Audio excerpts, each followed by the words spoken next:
In this world, sure. You know the games aren't the real world, darling. Do you, darling?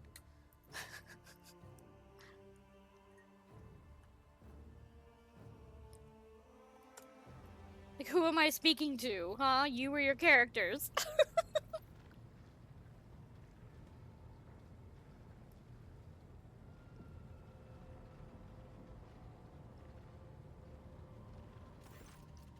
Cassie, you'd better not.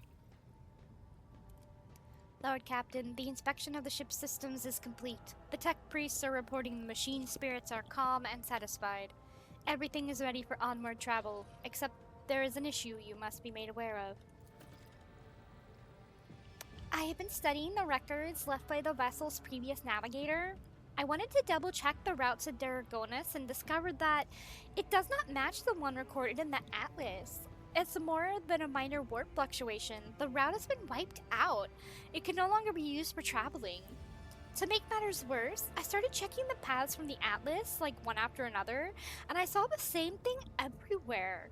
The warp is roiling with an ominous storm, bursting with vivid and screaming colors. It will not hinder our movement, but all previous knowledge is now useless. Warp storms are our enemies, just like heretics and demons. It is a shame they cannot be dispersed with a flamer or a bolter. Argenta, I'm sorry you can't shoot the storms. I'm sorry that shooting storms is not, like, an option.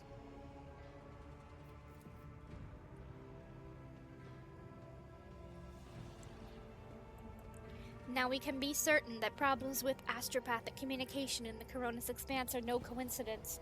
There is a warp disturbance in your way, Lord Captain.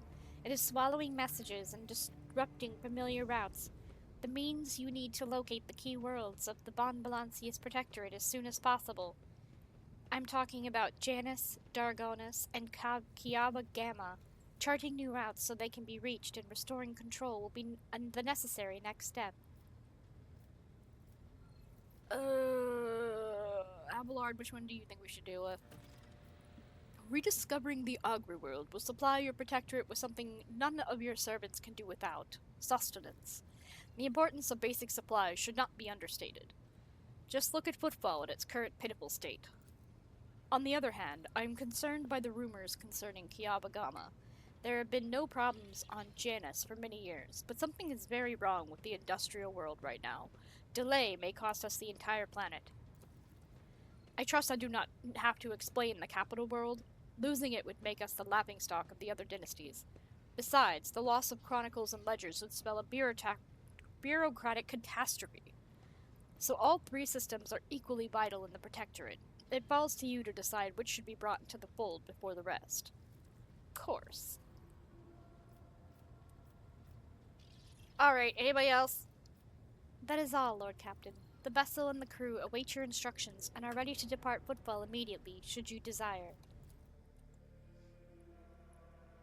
Alright, let's go talk to everybody.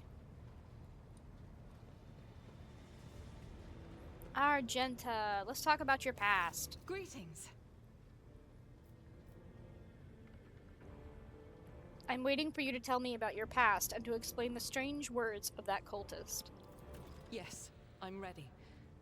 I would ask only one thing of you, rogue trader. If I may, I would like to see the chamber of the sacred warrant and kneel before the relic touched by the Emperor himself. A difficult conversation lies ahead of us, and I wish to pray by the relic before I lay my soul bare. Sure, fine, you can go touch it.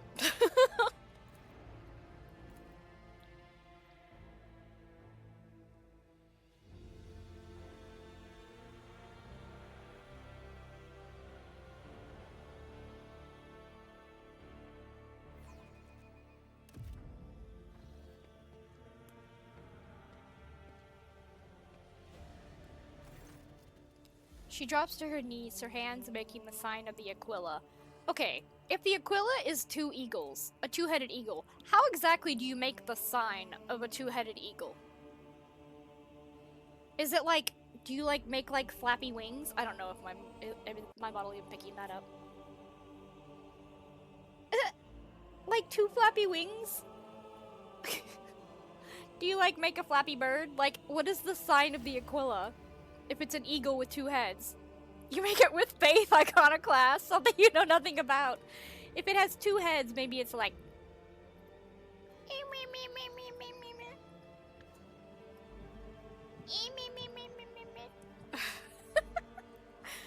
I'm gonna look it up. Sign of the Aquila. When people make the sign of the Aquila with their hands, what does it look like? Like you're making a bird shadow puppet? Is that really? You make a bat with your hands and you crook your thumbs. It's literally... Oh, there's a picture of a dude doing it. Hold on, hold on, hold on. Hold on. We have a photo.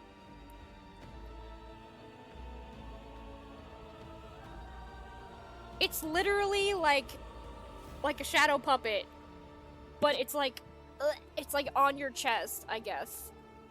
Like doo-doo. She's gonna show a picture of a dude doing it. I did. Miss Heretical Brabiloquence. This is a holy bird flappy thing. Extremely holy bird flappiness.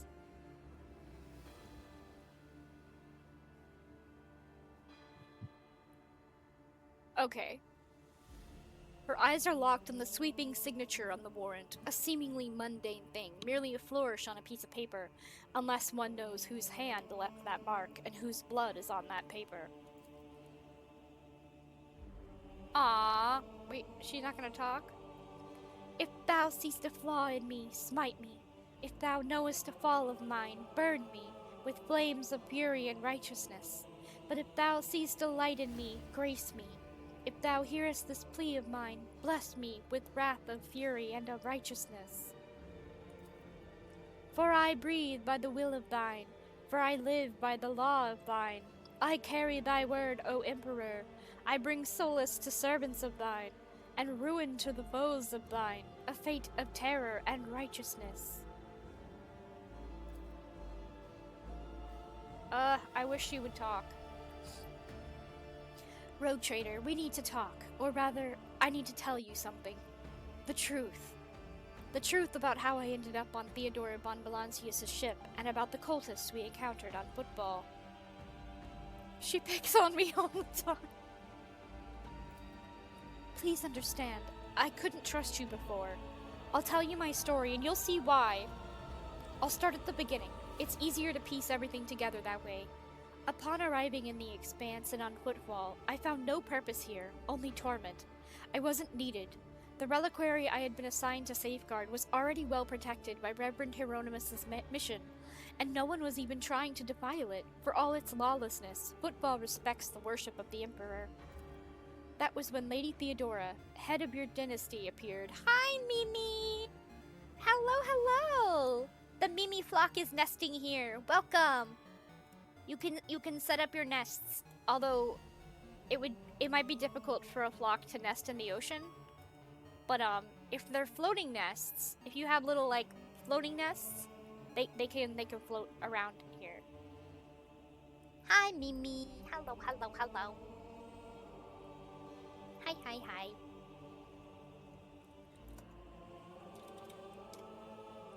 Let us have the Mimi fishy rise up. Ooh, a meeting. Have fun at your meeting. The Mimi fishy. Rogue Trader! Hello, Rai Niano. Niano? Rai Niano? Hello, Rai. An obvious spiral. Hi, hi, hi.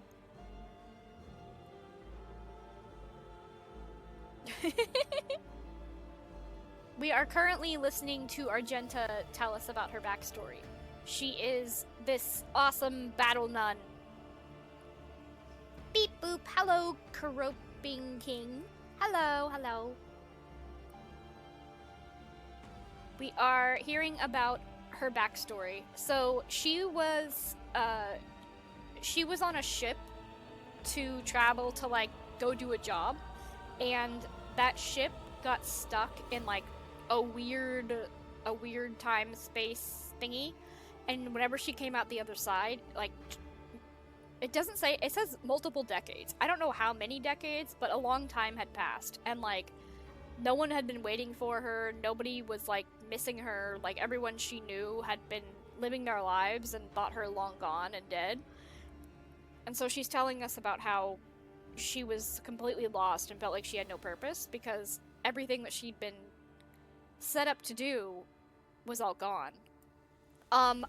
My favorite character is Pascal. I wanna smoosh his face. I am so sad Pascal is not a romance option. Yeah. I am problematically interested in Pascal. What's happening tomorrow?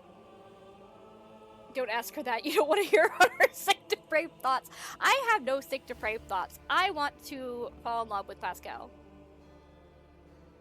So I'm doing this hire-a-thon thing where, for the number of subs that we get until I get hired, this is kind of like a subathon that lasts until I get hired, and every day, like, the points and everything just carry over. But, so for, what is it? 30? For 30 subs, we have unlocked the Chat Asks My Husband Anything That They Want stream. And that is happening tomorrow. Thank you for the follow. Tomorrow, you can come and you can ask my husband, who we call the mod that lives in my attic, because his office is upstairs. He will be here answering any questions that you have.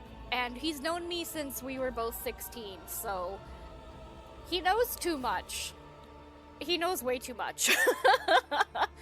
And, yeah. We have a little ping tuber for him, and we're very excited. Wait, that's so fun! Well, then you better be here tomorrow, Rye. So you can ask him whatever you want. Although, he has said, he's like, wait, they're gonna ask me questions about you? What if I just show up and I'm like, we're not talking about Jaylee, only questions about Star Trek are allowed? It starts at noon Central Time, which is my normal start time. So, 2 hours ago, but tomorrow. Yeah. Muting him. Then I would ask his favorite episode. Hi, Kane! I am doing well, yes. But yeah. Today he is off playing some board game with his friends. He tried to explain it to me and I was just like, But it's a big nerdy game that has like a overarching story, so they play it every week, but it's not D&D. I don't know what it is.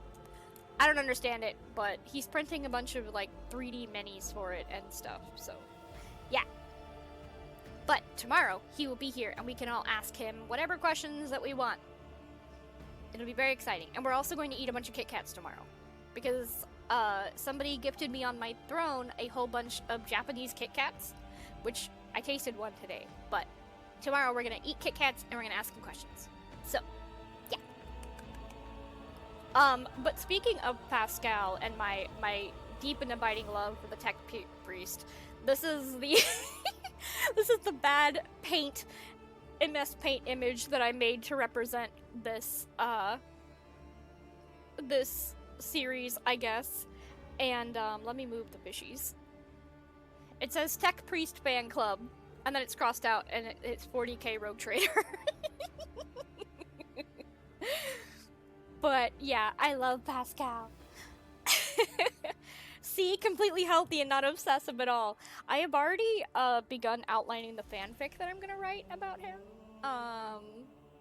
By outline, I mean I have plotted it out in my head.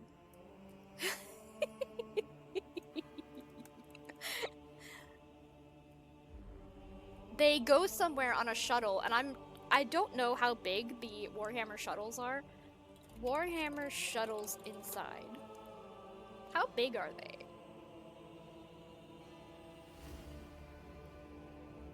Oh, there's like toys of them. Well, that's useful. I haven't met that person yet, Please no spoilers. I know I've seen their name before, but yeah, we have not met that character yet. This is apparently what the inside of a shuttle looks like. See, I was researching Warhammer. He is a cyborg, he's not a robot. So this is what the inside of their shuttles look like? Is this like a cross section? Where does the pilot go? This looks like there's like 2 chairs like here. Is this like where the pilot would fly it? And then like in the bigger room there's like a desk? Oh wait, no. In the big room there's like a little seat. So maybe this is where they fly it, and then there's like just seats for people back here. This is a very weird design for a ship, because this looks like it would lower. So why is this is a very weird looking thing. Valid. This one, I guess this is like, how do they fly these things? I assume, yeah, this is, I don't know, man.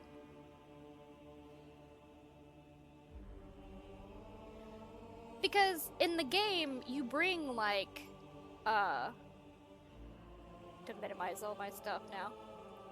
In the game, you bring like 6 people with you whenever you fly places.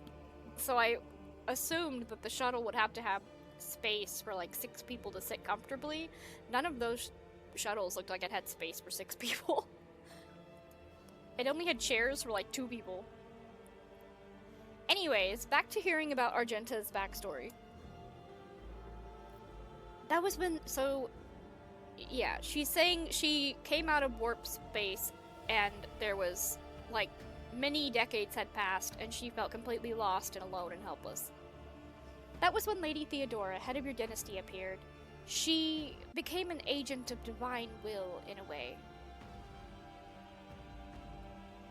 It was from her that I learned about a planet recently discovered by her scouts, Salus Prime. For a rogue trader, the planet was of little interest, a feral world away from convenient warp routes. But for me, learning about its existence was a revelation.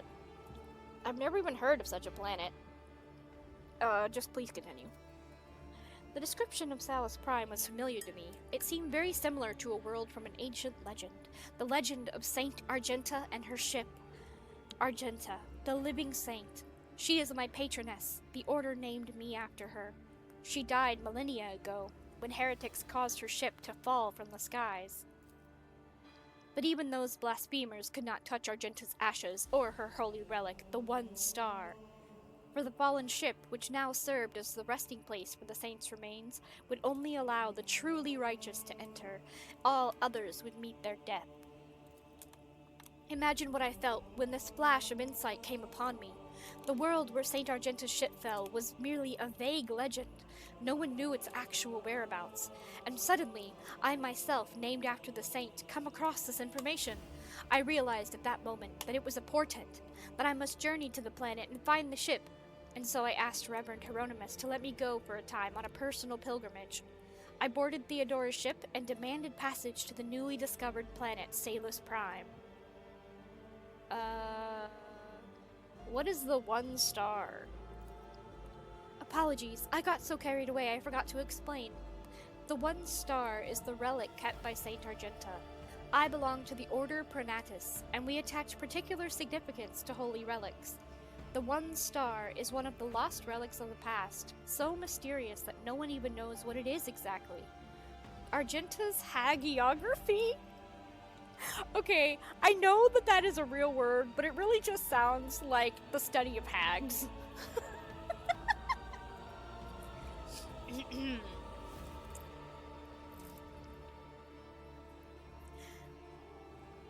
Argenta's hagiography at times.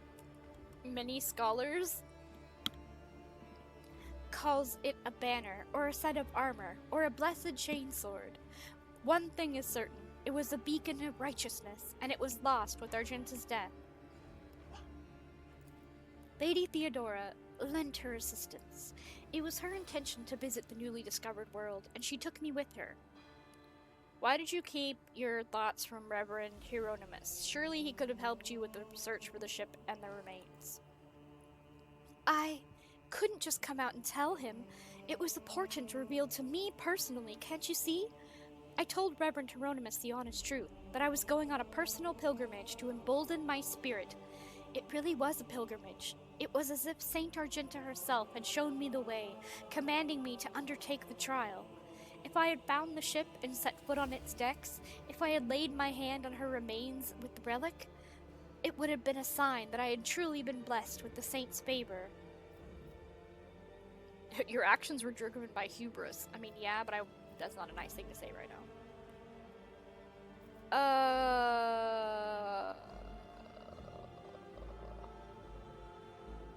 Oh, we have to pass judgment on her, apparently.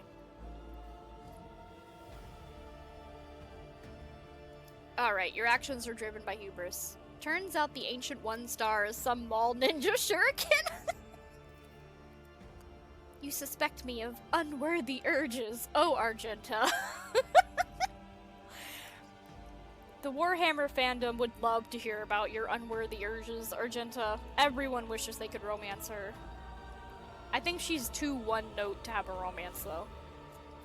But I will accept this reproach and try to my best to think on it. The sisters know the meaning of humility. Alright, what next? Defeat.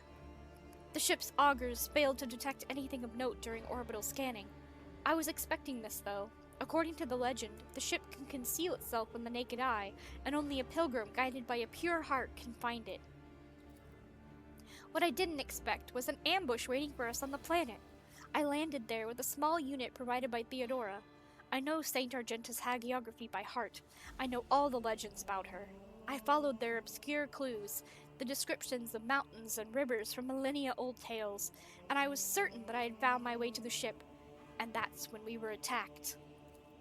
The words we heard in the heretic shrine on footfall, something about ways, doors, pleas addressed to some lord, the edge of daybreak, they were the same words as those spoken by the cultists who attacked us on Salus Prime. My whole unit perished. All those honest, brave people I had led to search for the relic. It was only by a miracle that I didn't perish along with them.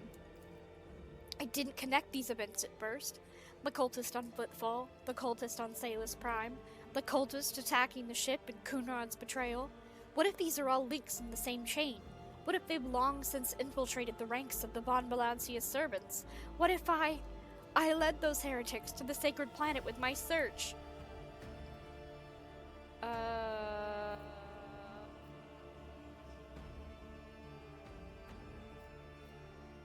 The only one who might have all the answers escaped. Or, no need to blame yourself. If the heretics had wormed their way into the Von Balancius' ranks by then, they would have found the planet even without you going there. Sure. I doubt it. No one except me was particularly interested in the planet. Kunrad, on the other hand, he sympathized with me when I first came aboard. He helped arrange an audience with Theodora and supported me in my effort to visit the planet. I never told him plainly why I wanted to go there, but I imagine that Vulture must have figured out that it was something important, something related to the holy faith of the Imperium, and what could delight a heretic more than defiling a relic? Well, Kunrad escaped. Oh yes, and I sincerely hope that we will meet him again. That serpent needs to answer a few questions before he is plunged into cleansing flame. She's so intense. And that's why you didn't trust me before, right? Yes, Rogue Trader. I saw with my own eyes how a member of your family showed his true colors as a servant of the archenemy. I had already suffered a humiliating defeat at the hands of cultists, and was afraid of another betrayal. I couldn't be forthright with you, and so I studied you, looking for seeds of corruption, or the might of righteousness. And what did you find? A woman who stood shoulder to shoulder with me and helped eradicate the cultist on footfall. She smiles as if reminiscing about a pleasant evening spent in the company of friends rather than a bloody battle. Although my opinion of you started to change even before then, back when you agreed to talk to the orphans at my request. A leader who's willing to honor those who lay down their lives for them and take care of their children is a leader who inspires trust. And the way you acted in that moment. Do you remember? There was a young man whose grief and confusion had driven him to insolence. You didn't turn a blind eye to his misdeed, but you chose the right words to show him the path to redemption. It was harsh but necessary, like the Emperor's truth, like bitter medicine that helps the sick.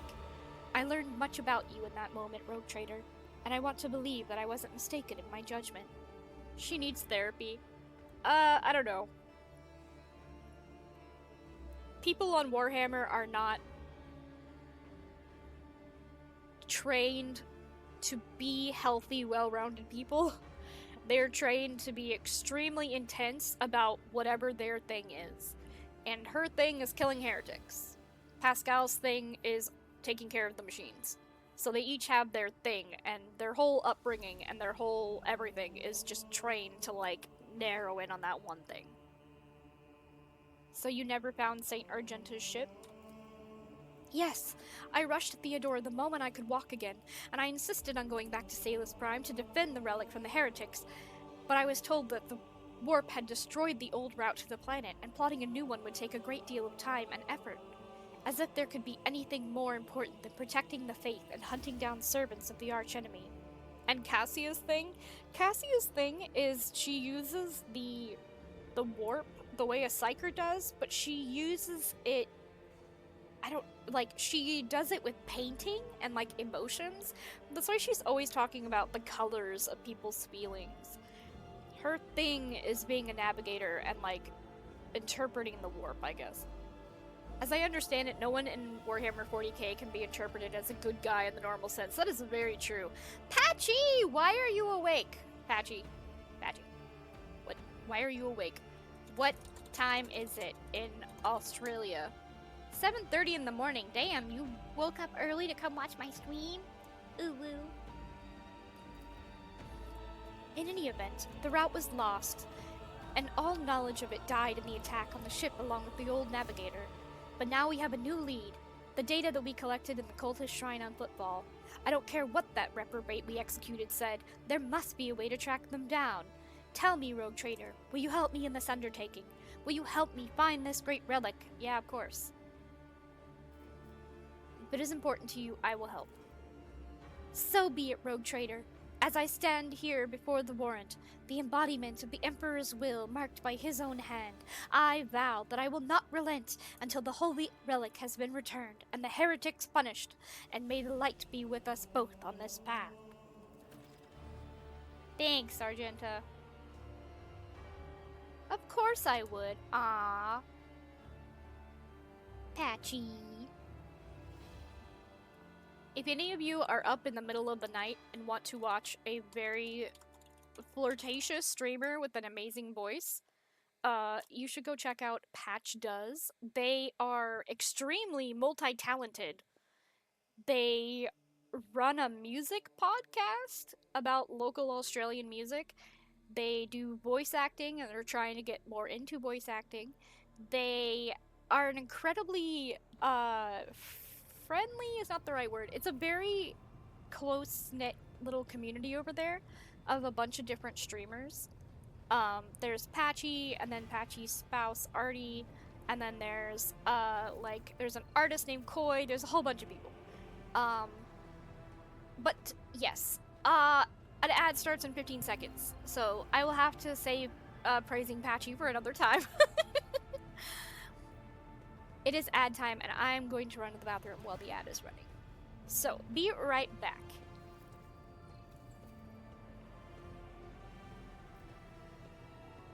Sorry about that. We only have one bathroom in the house, and I had to pee super bad, and someone, mysteriously unnamed someone, was hogging it. And then, he was like, "Hi, Andre."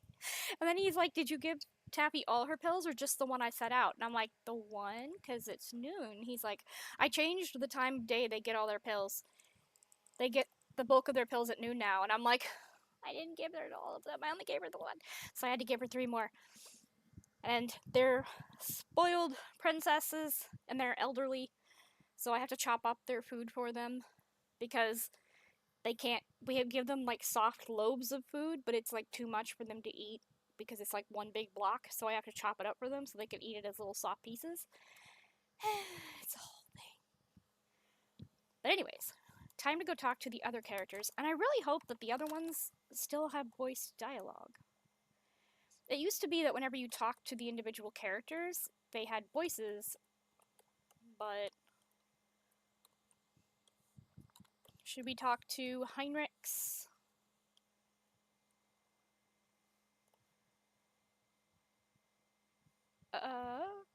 Sounds like they're all little spoiled babies. Yeah, they are. I want the Inquisition to take care of Adira. Rid me of her? That is awful. You wanted to discuss the nature of your mission?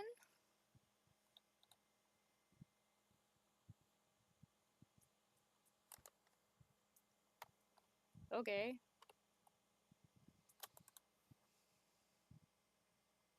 In my bedroom, then, I see.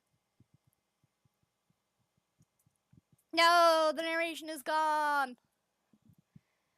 Thank you for finding an opportunity to talk. I trust now would be a good time to explain the reason for my return aboard your ship.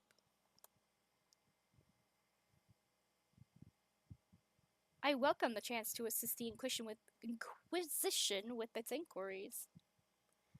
Lord Captain, your enthusiasm is commendable. He smiles, but his eyes remain cold. This is my bedroom, yeah. Well, like, off to the side is, like, my bedroom, and then off to the other side is my bath, and then this is, like, my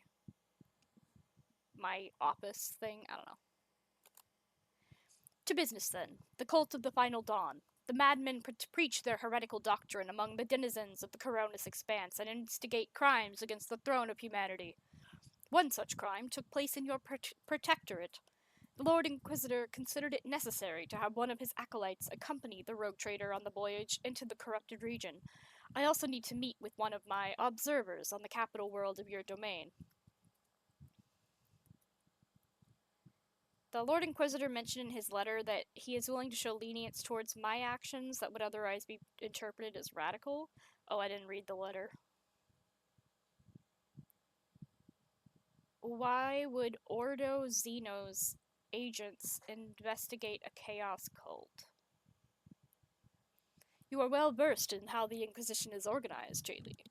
Yes, initially our arrival in the Coronis Expanse was dictated by the need to fight Xenos, but there is more. The cult is tangentially, is that how you say that? Tangentially related to my main specialization. Perhaps I will be able to reveal the full truth someday, but right now I ask you to display humility and patience.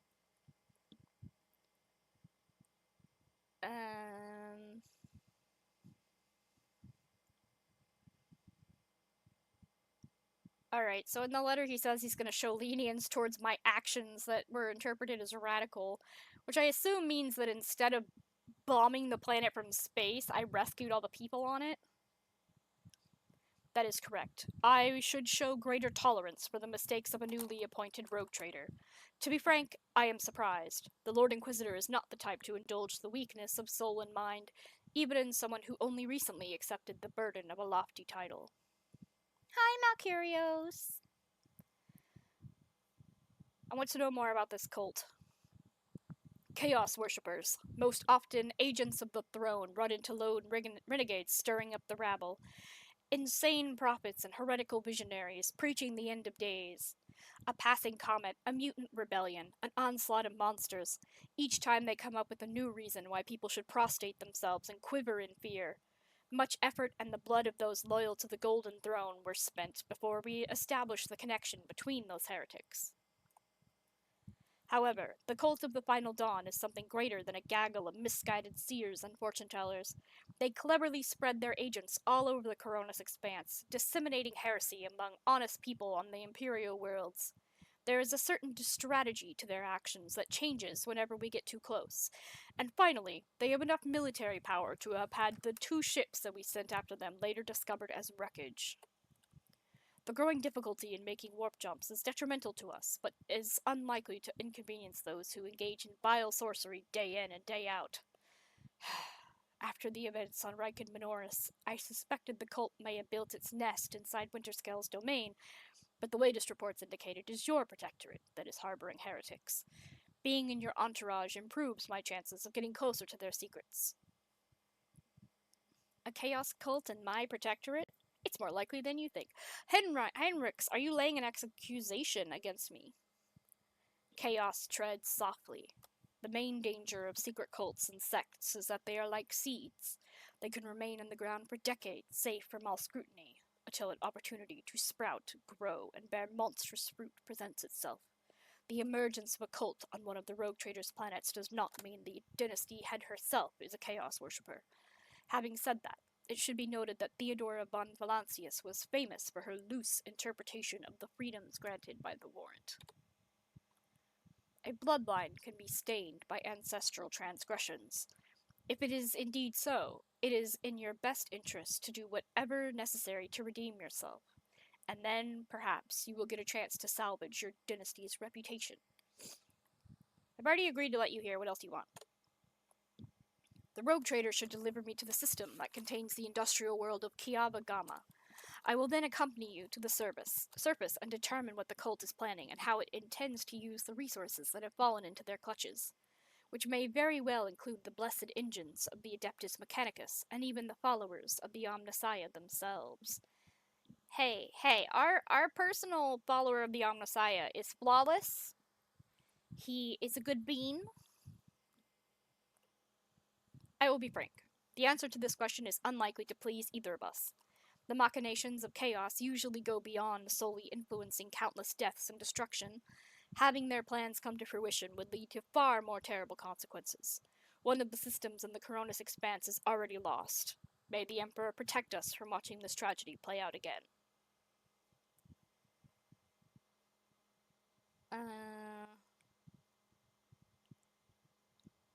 Did we? We met a Chaos Space Marine. Oh, is that the big dude? We met a Chaos Space Marine on Rykid Minoris. Do we risk running into his brothers? I have no doubt it will happen sooner or later. Chaos Marines siding with the cult is very, very bad news. Most likely they kept away until recently, pulling their puppet strings from a respectable distance. These traitors seldom show up alone. The best we can count on is having to deal with just a squad of Chaos Space Marines in the Coronis Expanse and not an entire company. Chaos Marine siding with the cult is very, very bad news. I just gave Taffy all her pills and fed them. Okay.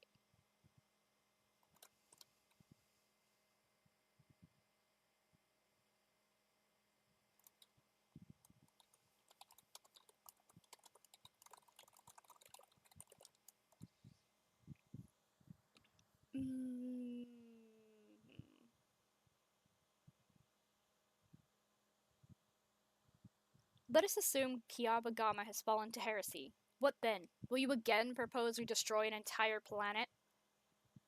He stares me down.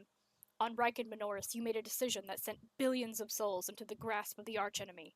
An unreasonable and unforgettably high price for a small handful of people saved by your mercy. Do I consider it a worthy exchange? I most certainly do not. Will I make every effort to make sure that such an exchange does not happen again? Of course I will. Sentimentality is a luxury I cannot afford.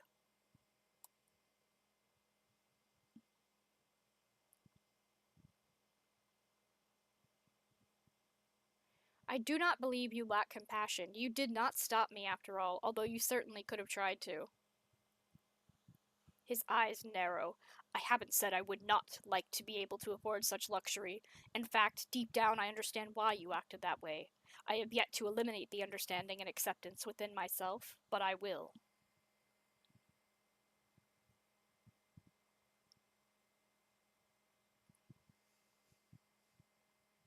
Get a room, you two. Oh, wait. I won't let anyone throw their weight around on my worlds, be they servants of chaos, xenos, or heretics.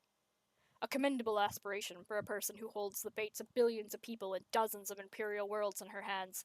which is why you need to be ever more vigilant when looking for seeds of corruption on your planets. Ugh. Lest they sprout someday and spell doom for whatever is tangled in their roots.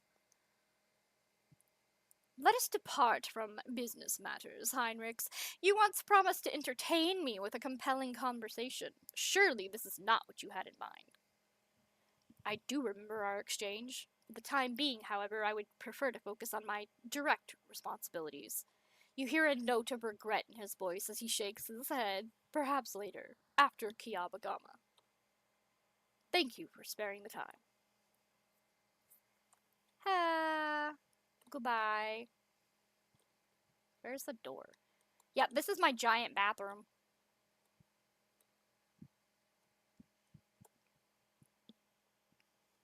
Where is the door?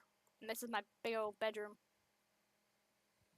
Looks like you're adding a little Slanesha to your tops. She's the goddess of excess. You can fall in love and do the do without excess.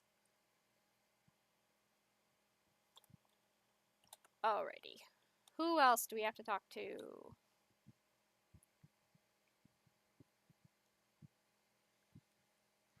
Sure, if you're boring. Pascal.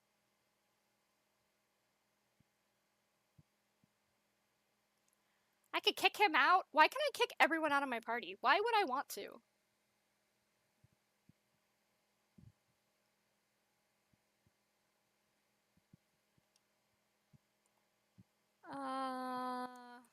Let's ask the crazy girl what she knows about this cult.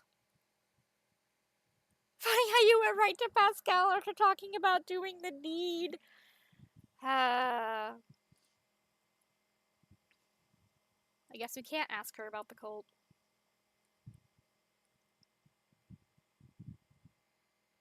From what I gathered, it looks like Minecraft's back on the menu. Yay! I miss our server.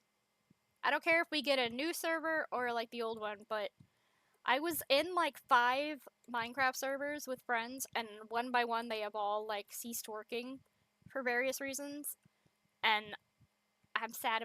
I'm sad about playing Minecraft all by myself. Abelard. Apparently, we can't ask him anything new either. Who else do we have? You can talk to Cassia. Screw her.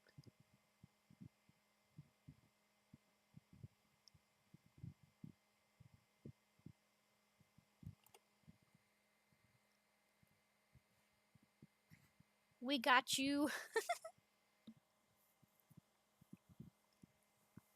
Alright, so which planet do we want to go to first? I feel like we should go to the one that they think, like, banished and is under attack by cultists, because it sounds like they're at the most risk. Oh. Lord Captain, we are once more within reach of the Von Balancius Protectorate. Of utmost urgency is restoring communication with your planets and bestowing the wisdom of your decrees upon your stewards. Developing colonies, claiming new territories, and establishing trade links. All this is now your privilege and burden. Ooh, we can now go anywhere.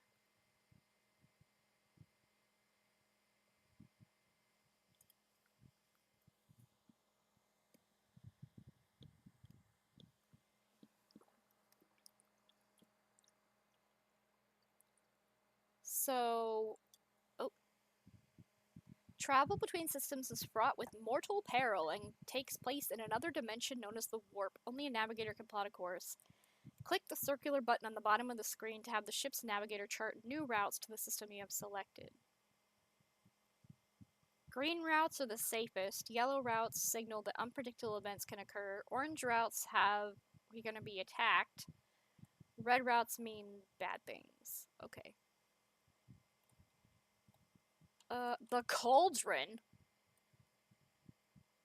This thing is called the Cauldron. There's 2 these things. Hotbed of Xeno heresy. The Navica? Telecos Epsilon. Okay, this is where Janice is. Go get ready for work, Patchy. Thank you for stopping by, though. Winter Scales Realm. I don't know what this thing is supposed to be. It's just like a random picture on here. Where is the Kappa Gamma place we're going to? Founding Worlds. Calamity. Yeah, this is Kiava Gamma. God Emperor's Scourge. Okay. Cineris Maleficum. Oh my. The Accursed Demise has an eyeball and just like this floating skull. It looks like an orc skull. That looks like an orc skull. Heathen Stars. This thing's like a giant anglerfish. Okay, I don't know where the third planet is. Unbeholden Reaches. I don't know where the third planet is. Oh, wait. Up here is Dargonus, which is our capital. This is Janus that has all the farms. Sin 3! And then this is Football, and then this is where we're gonna go. What is this? Calamity on an industrial world. Yeah. 3. Scan is required. Chart new routes. Ooh, look at it go. Oh! Oh! Standard scanning could not reveal a route to the selected system, but you can still get there by spending points of Navigator's Insight. But if we go to, like, these little places, won't we eventually get there? Trinitos. Cradle of Kepri. To the Imperium. Here for a bit tired and headachy today. Aw. Take aspirin or ibuprofen or acetaminophen or that weird one they have in Australia and England that we don't have. Parsimitol. Parsimusel. I don't know what it's called, but there is another. Yeah, that. Paracetamol. That.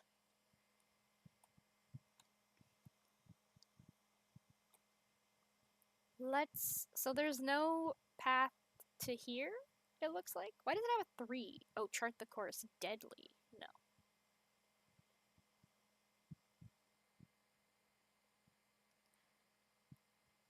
They don't have it in the US that I'm aware of, but it's like, it's the Advil of, like, England and Australia. But in the US, we, like, don't have it. It's the same thing as acetaminophen. What is paracetamol? Is Tylenol and paracetamol the same thing? Acetaminophen and paracetamol are the same medication. The drug is called acetaminophen in the US and Japan, and paracetamol in Europe and most of the rest of the world. Why? Why does it have different names? Why? Why do you not just accept my word as gospel? I'm sorry to doubt you, Berbilliquins. Hey, Mod, who lives in my attic, he has come back down. Because they call chips crisps. Slightly different composition and as such brand. You ask why the US, but it's not. It's US and Japan has a name for something. Like, if Japan's getting on board, then it's not just crazy Americans.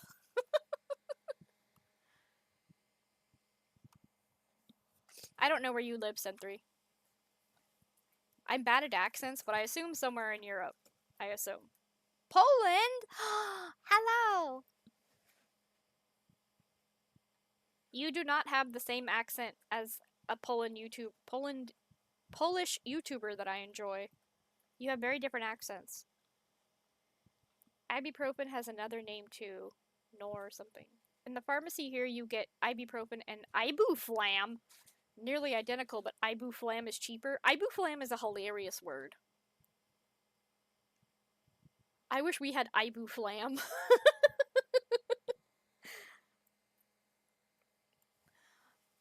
A random small-ish pet peeve of mine is whenever, like, you ask somebody, like, hey, do you have any, like, ibuprofen? And they're like, no, but I have Advil.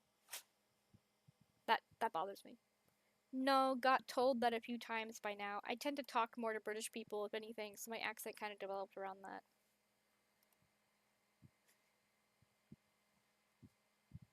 I was about to go look for her, but I don't know what her name is.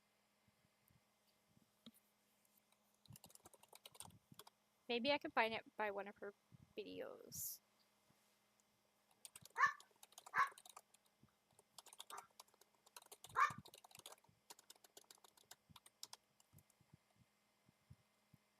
Karolina Zebrowska.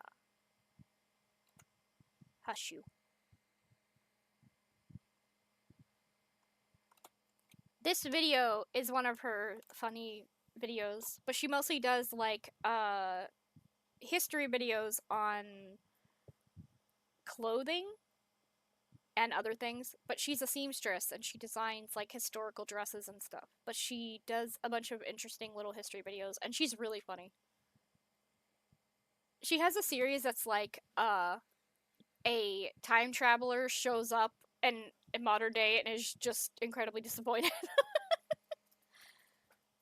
Like they look around and they're like, this is the future? Send me back.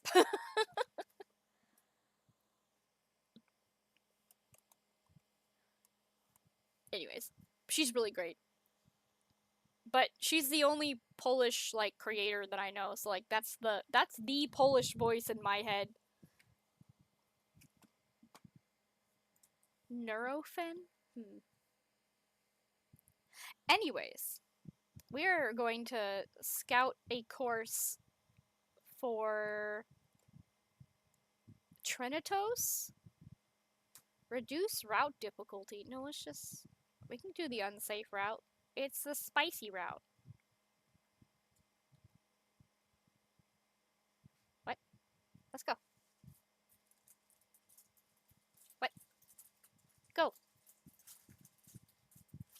The warp jump went surprisingly smoothly. None of the deck officers on duty reported any incidents.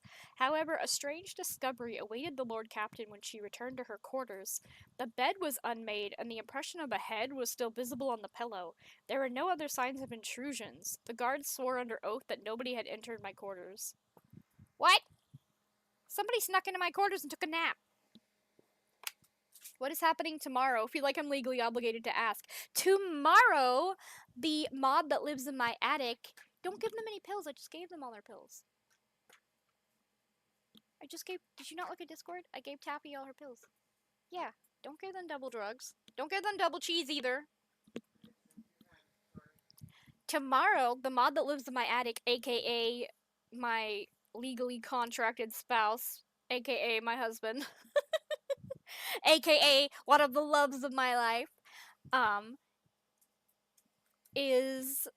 This is so trolly and so good. I'm glad you like it. It's a great video.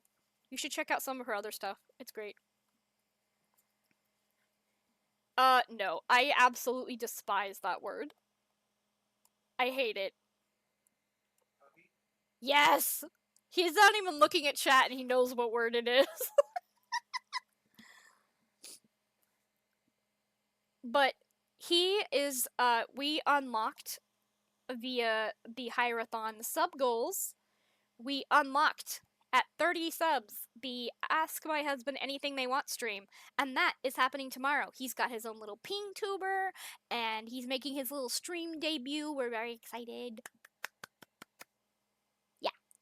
AKA tax document accomplice. Yeah. So, everybody should think of a whole bunch of questions, and then you should be here tomorrow, but like 3 hours before this time in your time zone, but tomorrow. That is when we're having it. and you should come be here and ask him a whole bunch of questions. And you can ask him anything, although he has threatened that if he doesn't want to answer a question, he will just answer questions about Star Trek instead. So he was like, wait, they're gonna ask me questions about you? What if I want to answer questions about Star Trek? Or actually, he said the 3 stars: Star Trek, Star Wars, and Stargate. Which feels very much like a, oh, everyone's taking notes. Mark your calendars for tomorrow. You have to think of wonderful questions to ask him. And yeah, you get to see his ping tuber and everything else. It's gonna be very exciting. Hold on.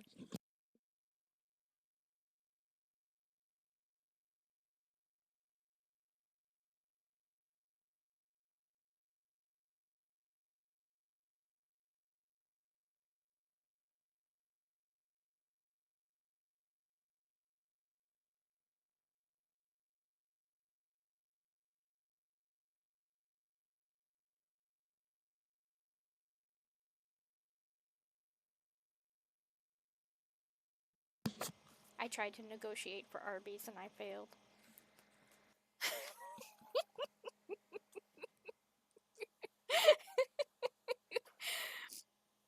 Sadness. I tried to get him to get me Arby's and he said no. He said we have food at home. Negotiations have fallen. Like, or whatever the word was. Is that a Star Wars reference? I don't know. But anyways, we have traveled through the warp, and we are now at this place. Visit. The front of these ships looks like a boot to me. It looks like a pointy-toed boot. Ooh. There are hostile unknown ships, and then there's several planets. Let's go look at this planet. I need to step away. Bye-bye, Brubiliquants.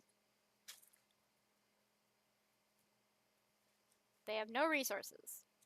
Desert world. Okay. What about over here?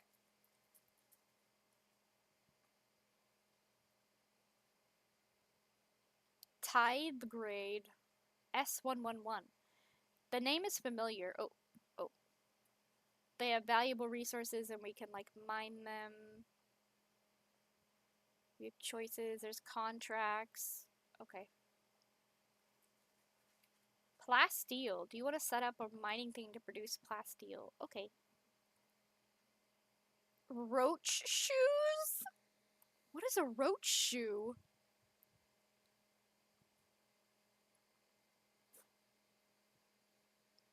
Does it have what he said? The name is familiar. I've seen it somewhere in my observer's reports. Pointy tip shoes.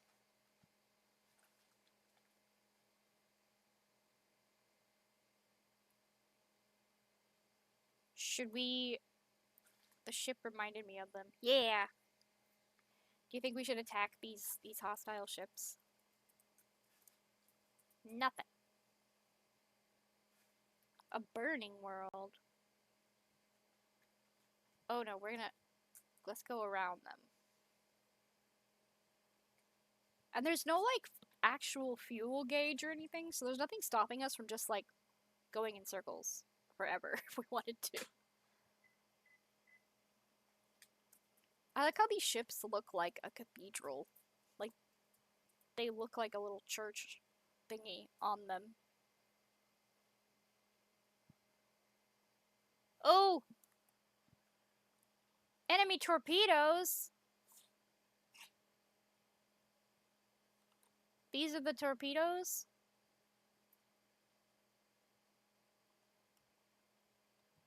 So, if I shoot them...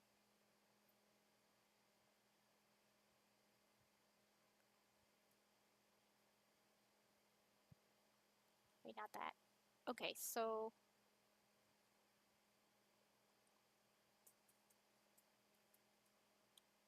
Can we just dodge the torpedoes?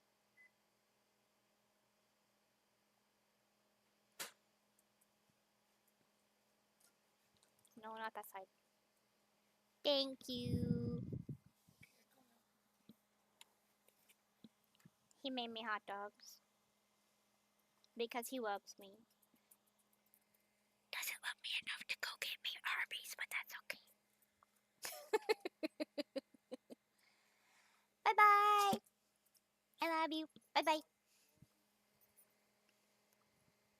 Aldari Shadowhunter. Well, I can't. Oh, wait, I can. Oh. Never mind. Okay. I think that's the end of our turn. Yeah. Tomorrow I'm going to ask your husband if he heard that.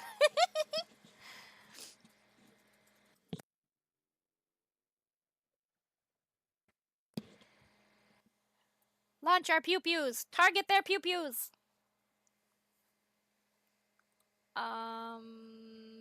So she can swing run.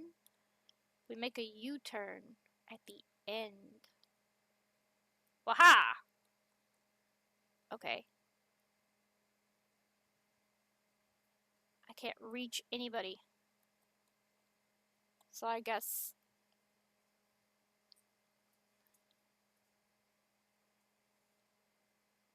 Okay.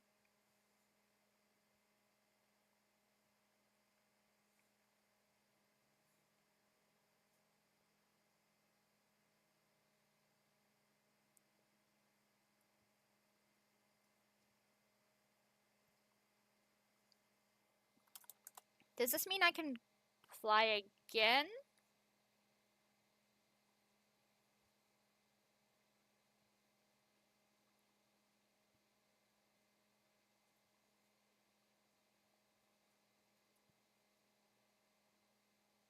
Unavailable.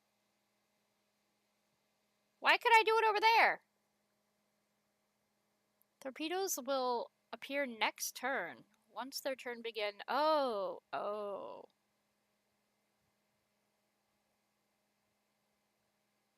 Okay.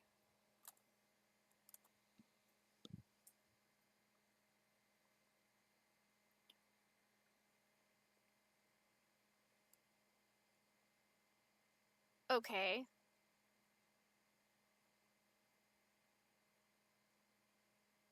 Okay.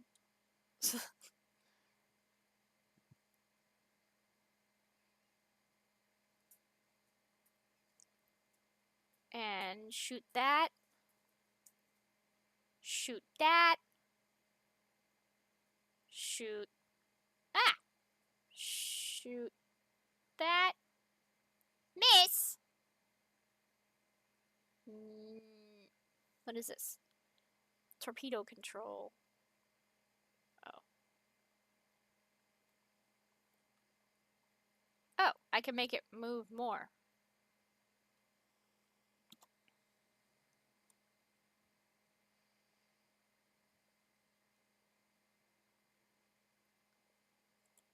Okay, so here's my torpedo. Okay.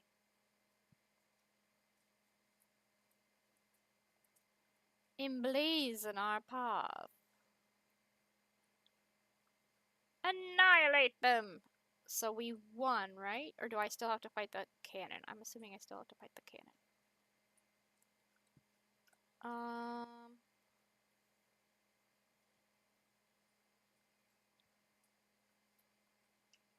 Okay. Shoot torpedoes with torpedoes? Oh. We win! We win! Woo woo!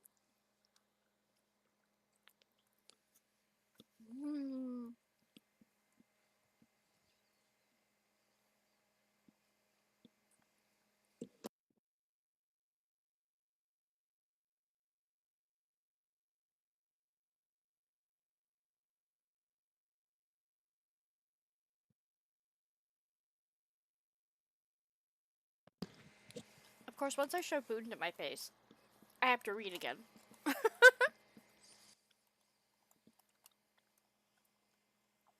Lord Captain, we received a transmission from Foulstone. It was sent by members of the Order of the Hammer, votaries of St. Cognatius, whose monastery is the only settlement on the planet. Or rather, it used to be. Some time ago, a transport vessel, the Navica, unloaded several thousand refugees from a planet belonging to rogue trader Winterscale. The Order of the Hammer has judged this invasion to be an act of aggression and is asking your ladyship's protection.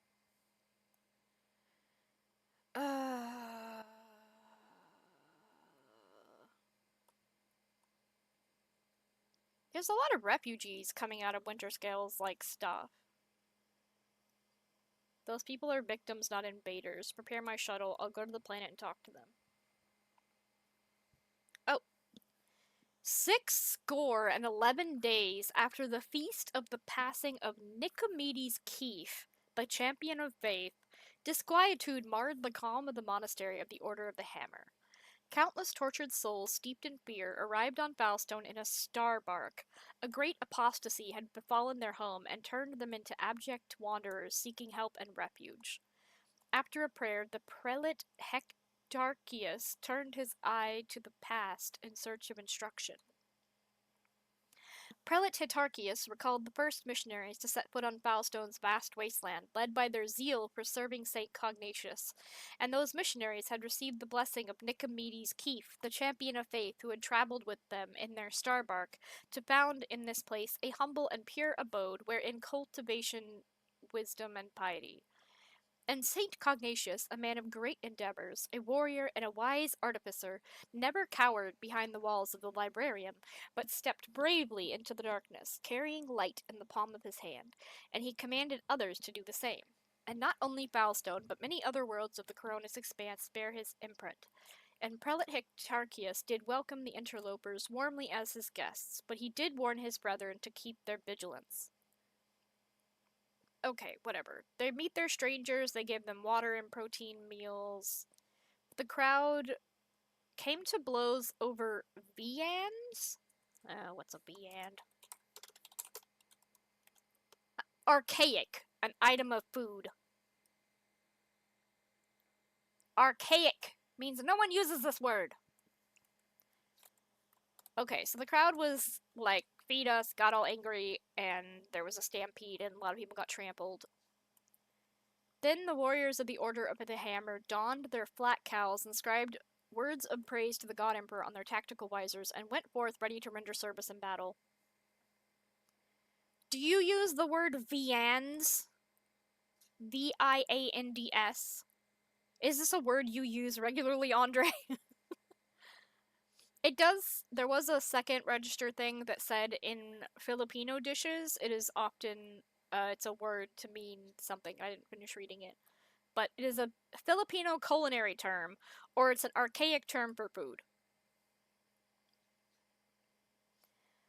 So they went out to go, attack the interlopers, the refugees, and then the refugees fought back, and the monks ran into their monastery and shut the gate and said, "Kill anyone who comes near us." A quarrel broke out. The hungry and the sick lay siege to the monastery, begging for help. In their spite, they blocked the water collector and unpowered the generatorium. The faithful made ready to... oh boy.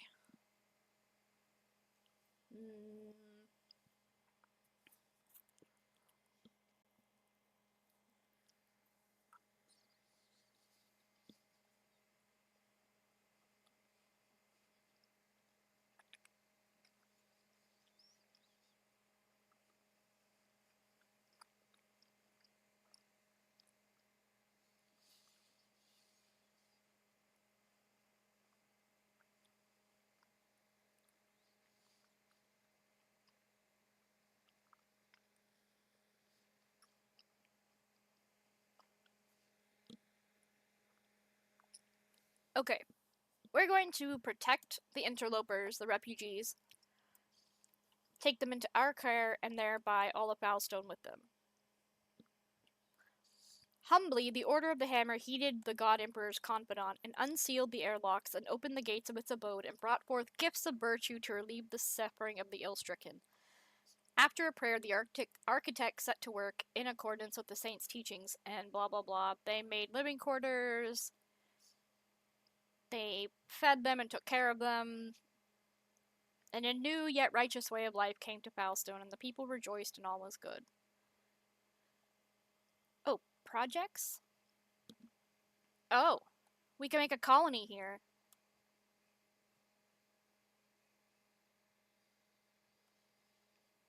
Dominion of the Hammer. The privilege of becoming Foulstone's patron is a tempting prospect, but with um,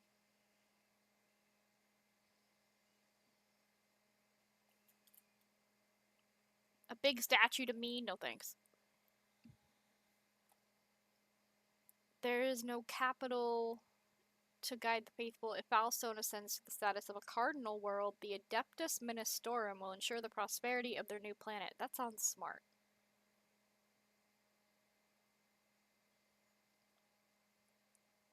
Instead of boosting the people who are already there, connect it to the wider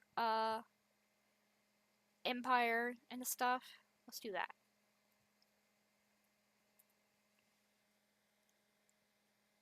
Oh, we can make multiple projects. I don't need a throne. I don't need someone to build a giant thing in my honor. That is fine. I'm good.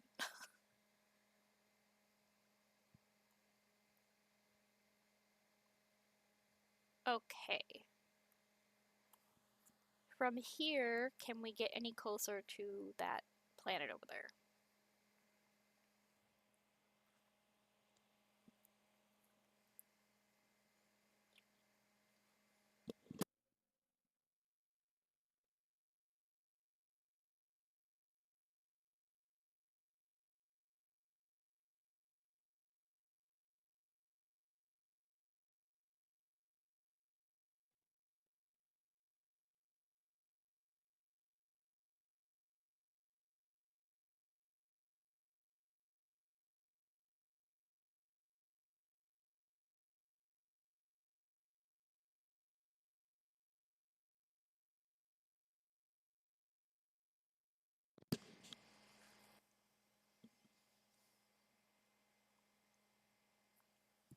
I wish to inform you that the sacred rituals addressed to the spirit of the ship have been performed. The tech liturgy and the rite of the machine blessing ended with a data meditation in order to comprehend the nature of the miracle sent down by the Omnissiah. Acquisition of sacred knowledge has not been recorded. How the spirit of the void ship was able to call upon the power of the machine god and activate the warp drive remains an unknown. Is he talking about the thing that happened when we fled Act 1? Because he said there was like a miracle that happened. Yet during my meditative ritual, the Omnissiah gave me an equally valuable revelation. The sacred spirit that lives in the bowels of the ship's mechanics differs from other analogous forms. This spirit holds a unique power that cannot be called anything less than a blessing of the machine god. Ooh. What does this mean? Hypothesis. In extremis, the ship's spirit is capable of making unpredictable calculations and actions. It is impossible to predict how it will behave in any given situation, but I believe the spirit is currently showing obedience, at least for now. I recommend that we continue monitoring the ship and be prepared for new manifestation. Remind me what you wanted to find out? When the ship's warp engine was filled with the motive force, despite the massive computational errors, a true technological miracle was achieved. No doubt, it was the grace of the Omnissiah, but no such occurrences have been described in the catalogue before. Hoping to gain sacred knowledge of the nature of what happened, I embarked on blessed research and prayer. Thank you.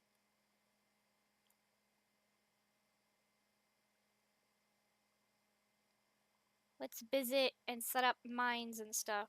I feel like this is like the boring part of the game. Colony management.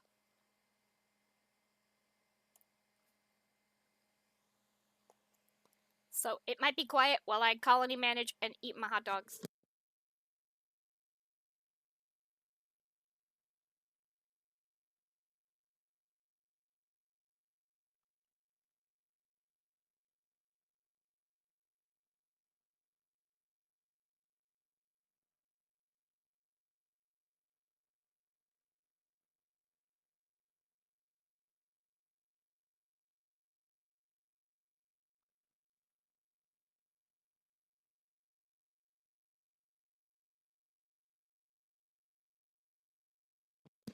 We found an anomaly on this planet, and we're gonna bring a group to go do something with it. The bottomless pit!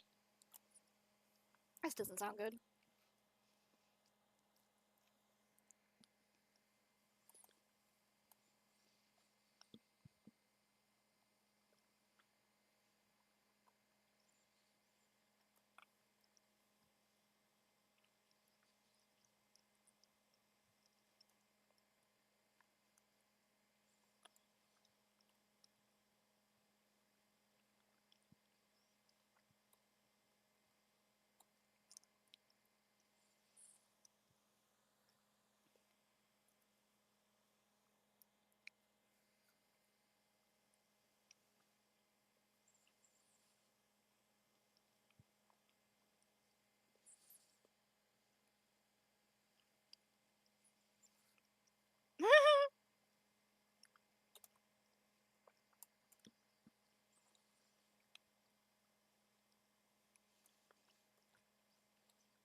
A rusty cogitator.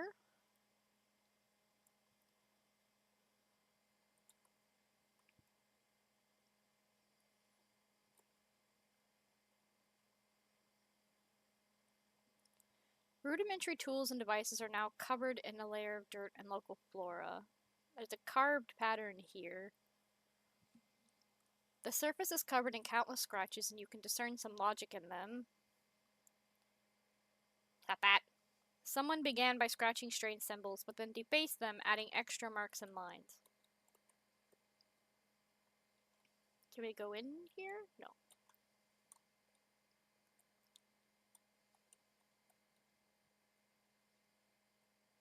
Oh. Is this the pit?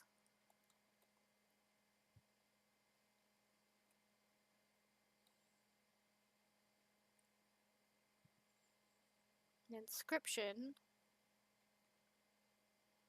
The barely noticeable words in shaky handwriting read, "Touch the darkness, and the darkness will accept you." Oh, lovely. Normal things. Numerous ropes and cables end abruptly at the very edge of the pit, vanishing into the gathering darkness. These ancient cogitators are long dead. Despite this, the covers of the machines are still intact. It seems unlikely. Oh, we don't get to tab that anymore. It's gone. Okay.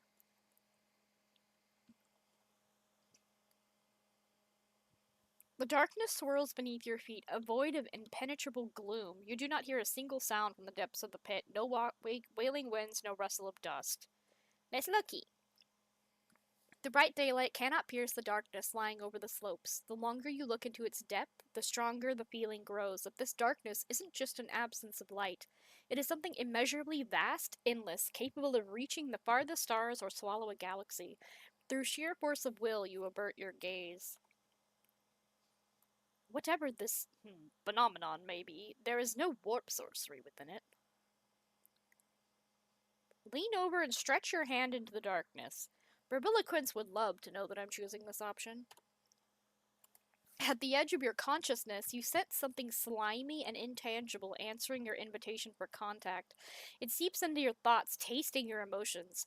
Surprise and curiosity envelop you, but these feelings are not your own.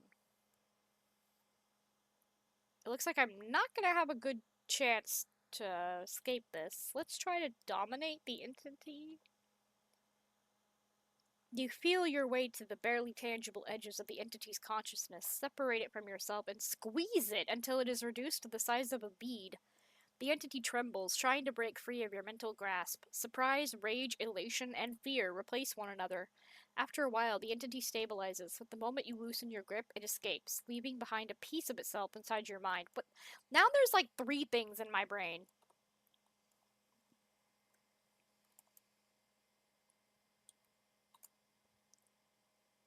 Is that all we do here? Is come poke at a big dark pit?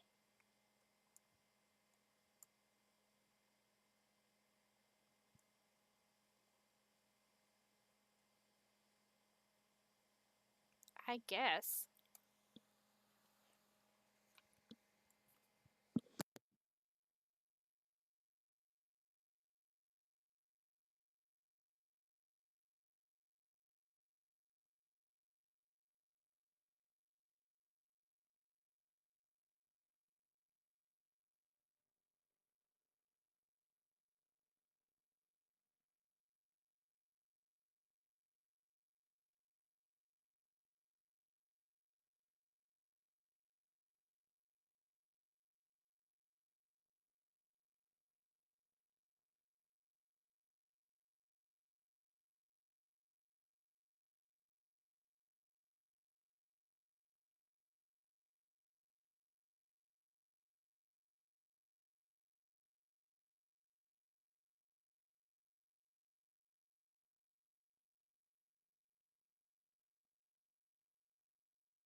Permission to report, Lord Captain. I keep receiving messages about strange behaviors in certain ship systems. All decks report the uncontrollable opening and closing of doors, gates, and airlocks. They behave erratically and do not obey the operator's commands. Regrettably, this has led to casualties among the crew. The tech priests have explained that these phenomena are being caused by the machine spirit's irascibility and have spent hours chanting litanies to soothe their anger. Unfortunately, many crew members were badly injured before the prayers could stabilize the system.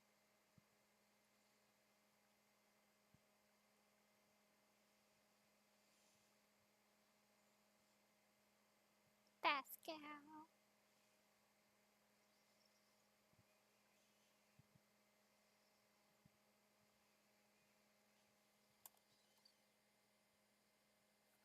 Scan some planets while I munch on my hot dog.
Lord Captain, I hasten to report the disturbing news brought to me by the machine spirits of the ship.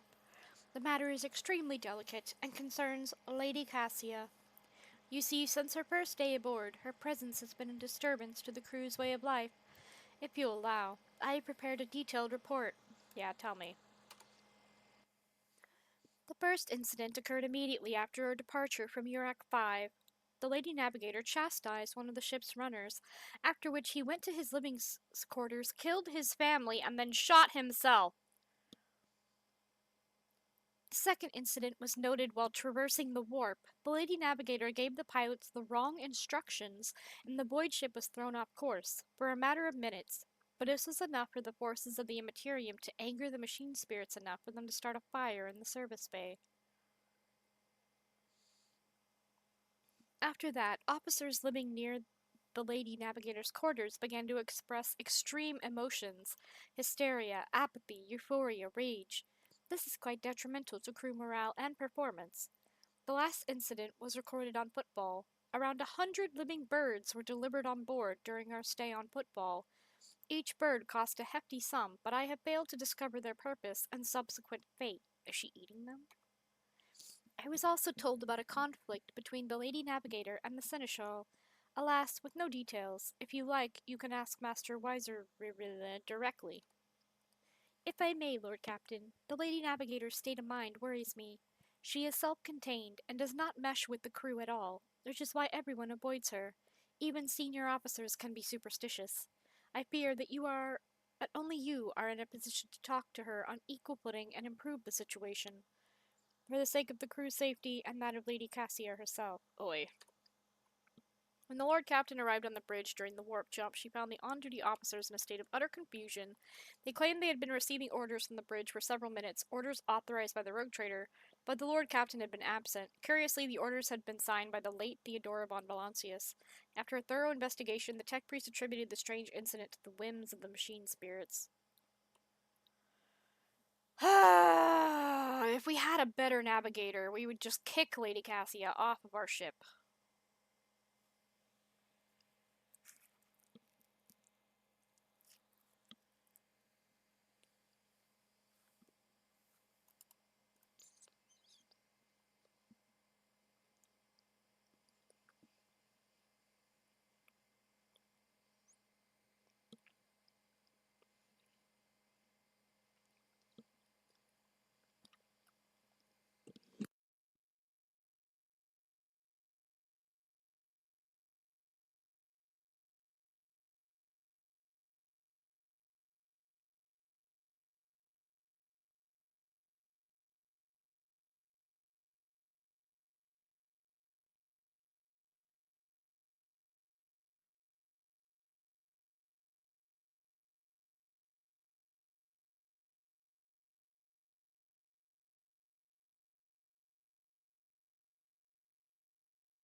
Okay. I hear you and Cassia exchanged words recently. What happened?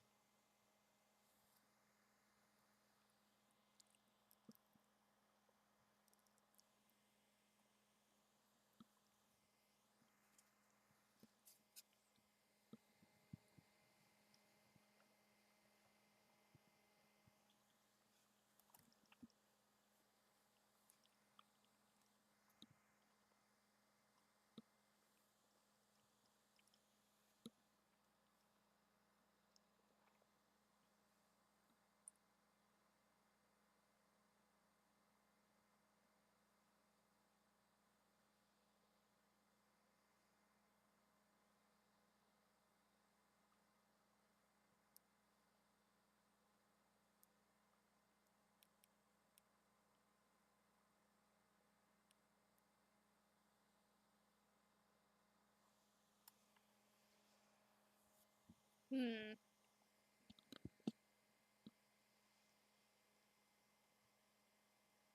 I'm not sure how to get to where she is.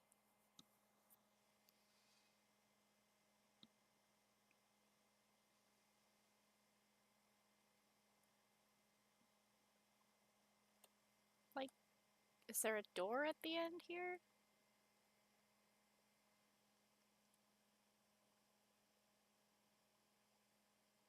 Doesn't she hang out in the library? Oh, wait. Never mind. I think she's at the front. I think I've seen her there before, but I just never speak to her and never want to speak to her, so.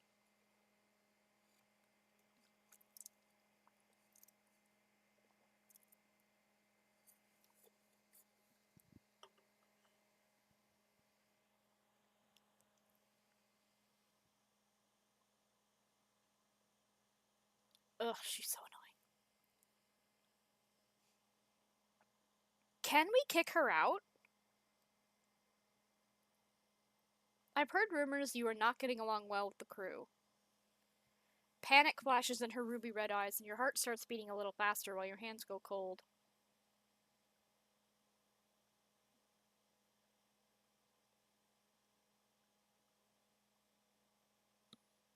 Alright, let's go talk about this.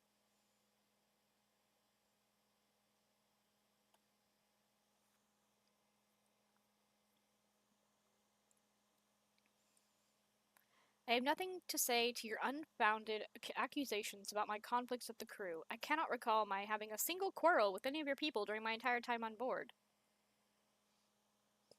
The messenger you rebuked butchered his own family and then killed himself.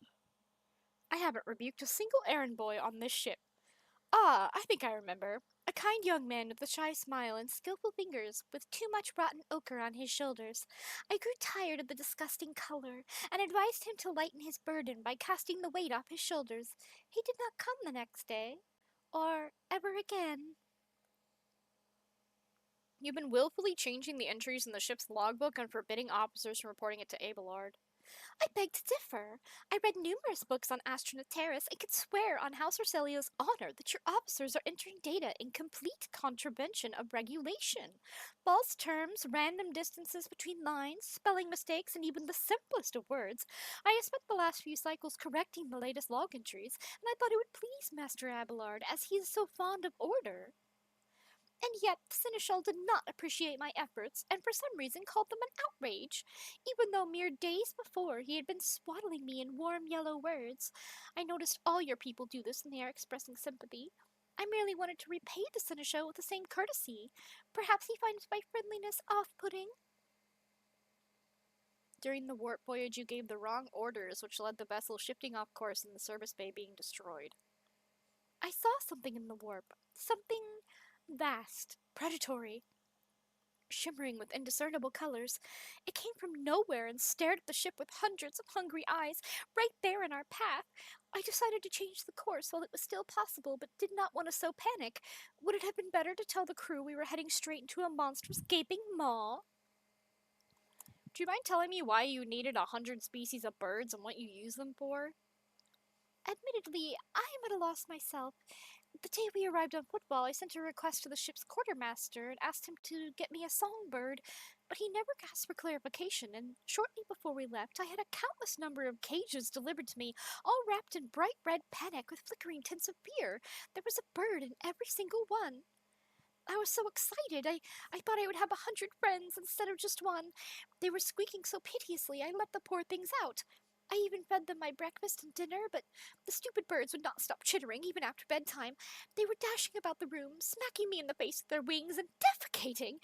I became angry, and suddenly they started pecking at each other's eyes and attacking me. Then I became afraid, and they fell over dead.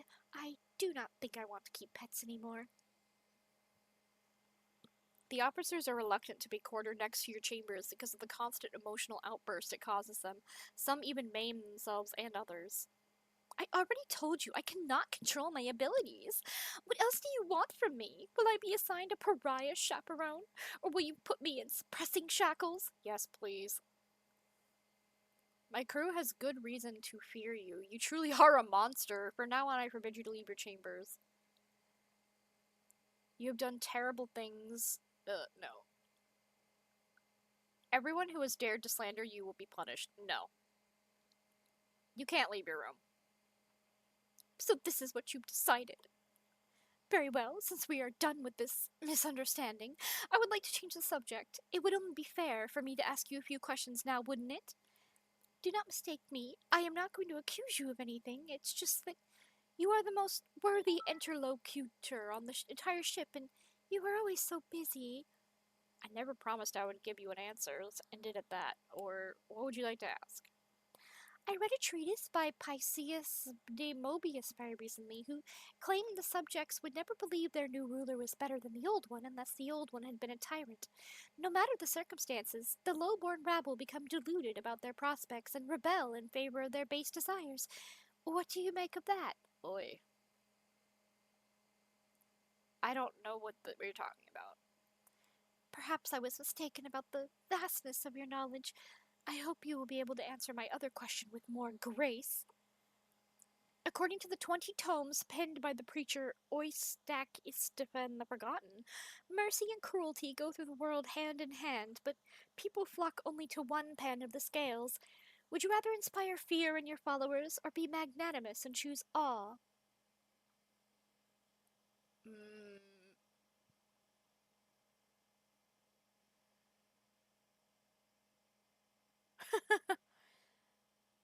Oistak who? Is reading your only pastime? I also enjoy art, painting, singing, writing poetry, but I fear those subjects would be equally alien to you. Thank you for the conversation. It was fascinating. I could kick her out. Like, I can get rid of her if I wanted. I am very tempted to kick her out and just be like, go away. She can't control her powers, and literally everyone that's like gets near her ends up freaking killing themselves or people around them.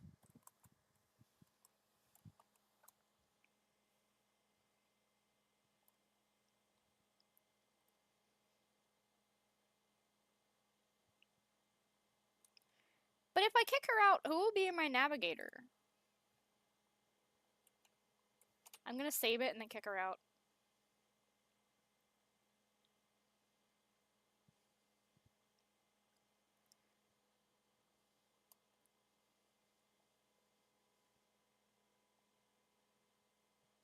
Get out.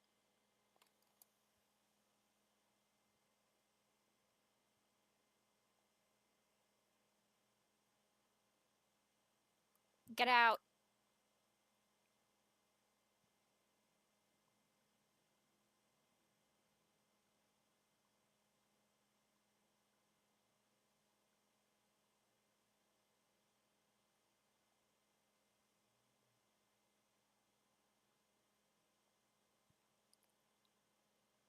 Hmm.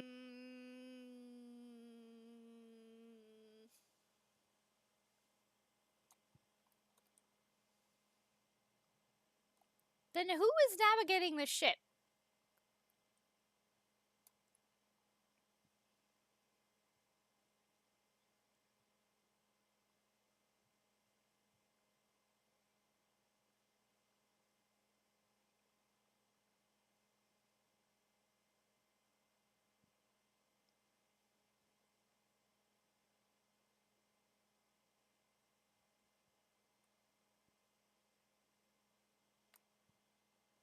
Like,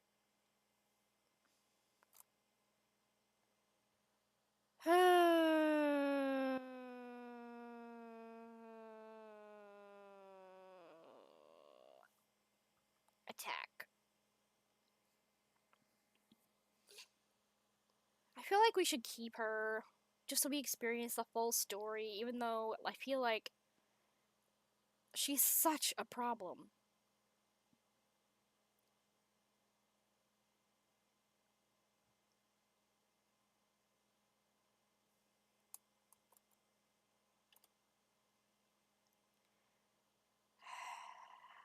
Fine, we'll keep her.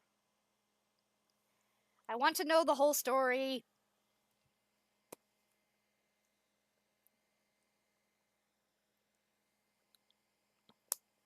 But, like, she ruins everything. Everybody that, like, comes near her or talks to her ends up all fucked up. I just don't feel like she's worth having around. Plus, I hate her personality. But I want to experience the entire story, so we will keep her.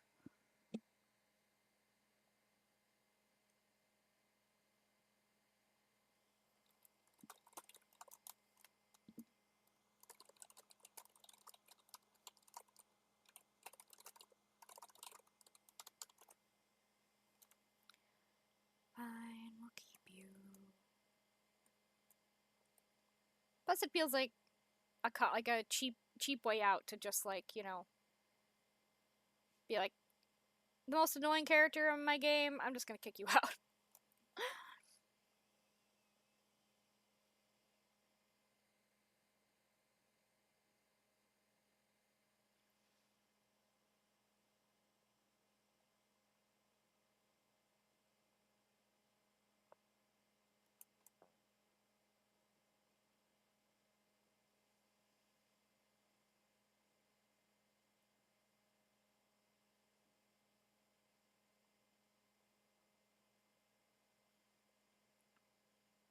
Euphrates 2. Like, should I recognize these things? Are these like places that somebody who is actually knows about Warhammer would know about? Why is Pascal in the corner with a little talkie button? A celestial body holds 0 interest as an object of study. We can continue onward. Okay.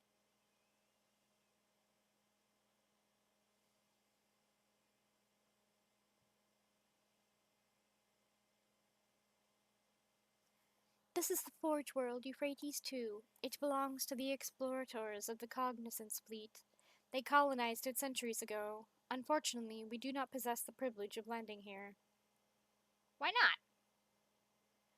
This world is declared off limits to the laity due to the sacred rites of the Adeptus Mechanicus being performed on its surface. I am afraid the restriction applies even to your ladyship. Okay. Fine.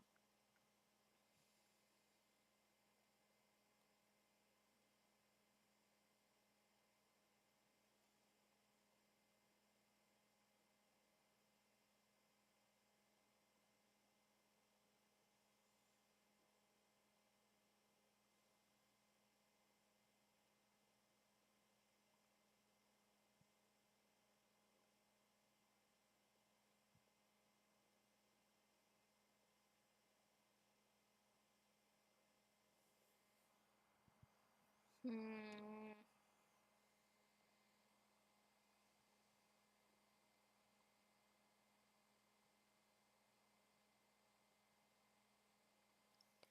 I bring dire news. A feud has broken out between the clans that maintain the Void Shield arrays.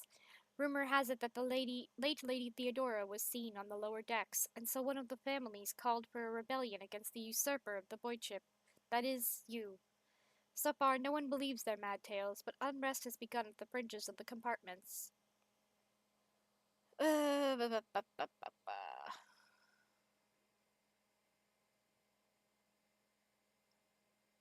What is this about Lady Theodora?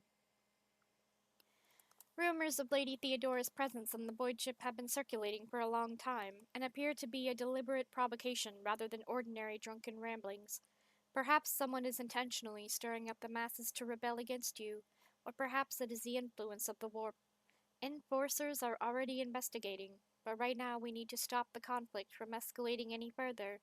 As long as the unrest continues, the Void Ship's shields will not be operating at full capacity.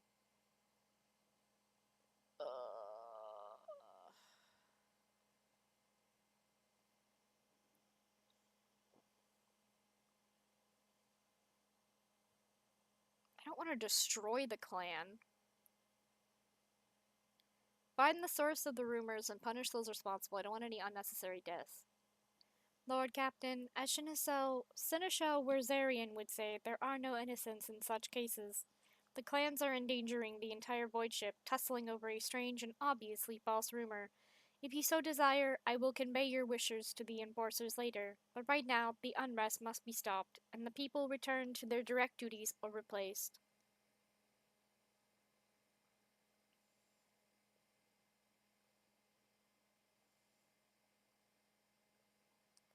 My wishes are for the enforcers to sort out the situation before we forfeit the crew wholesale. Yeah.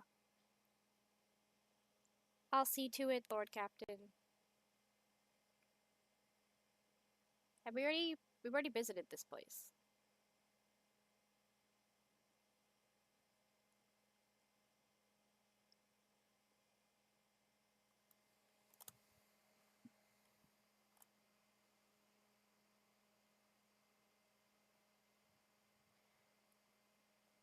So, like, why don't I have any more points to say, like, find a seek whatever by scanning new systems anomalies or participating in non-combat space events.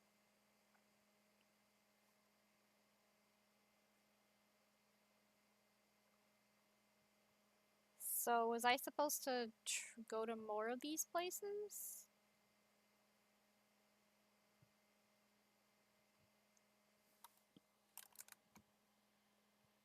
I don't understand.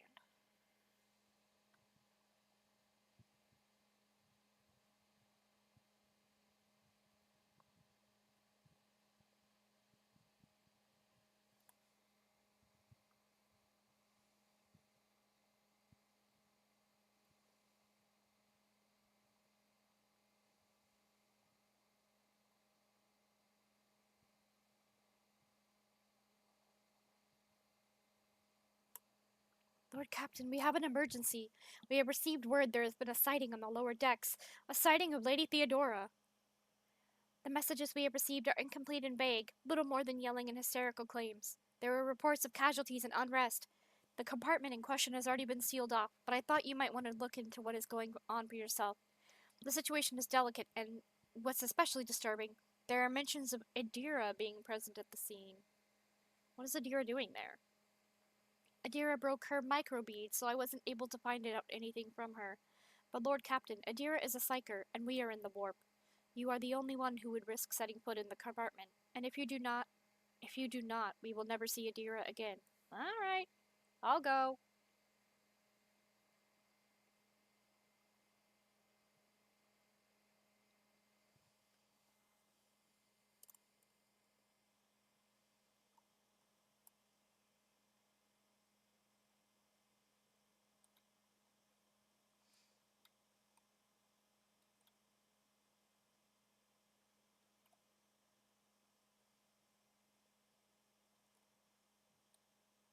The instrumental terminal appears to be in working order.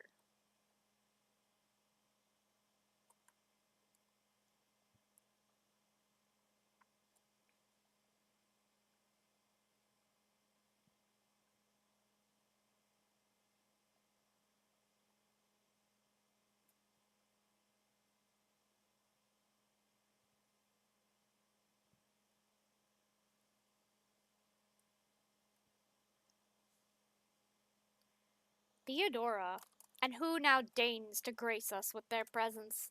Another gaggle of heretics and traitors thirsting to get their due for what they've done? Or is it the leader herself who has finally grown tired of hiding behind others?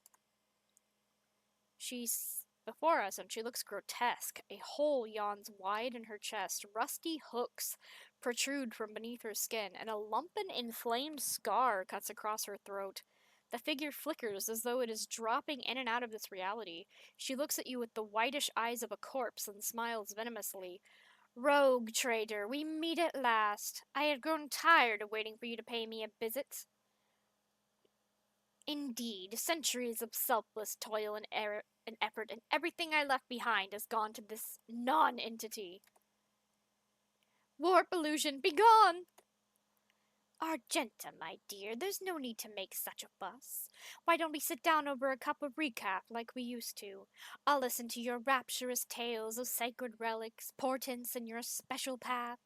You must have been so lonely here without me. No one else is willing to listen to your ravings or help you with your childish treasure hunt. Throne spare us from the cursed apparitions of the archenemy. Is that what you're truly praying for? I can hear how fast your heart is pounding, Werzarian. I think deep down you hope this apparition never ends. We've already met. Of course, girl, for it was I who gave you the order to bring you here to my ship. Oh, how I rue that decision now, and how I regret heeding the advice of my seneschal. How can this be? It is the same vision as on the officer's deck, and yet entirely different. Why does it not remember that meeting? And why does it remember what real Lady Theodora did? Alas, my glorious voyage through life was ended in the dullest way by death.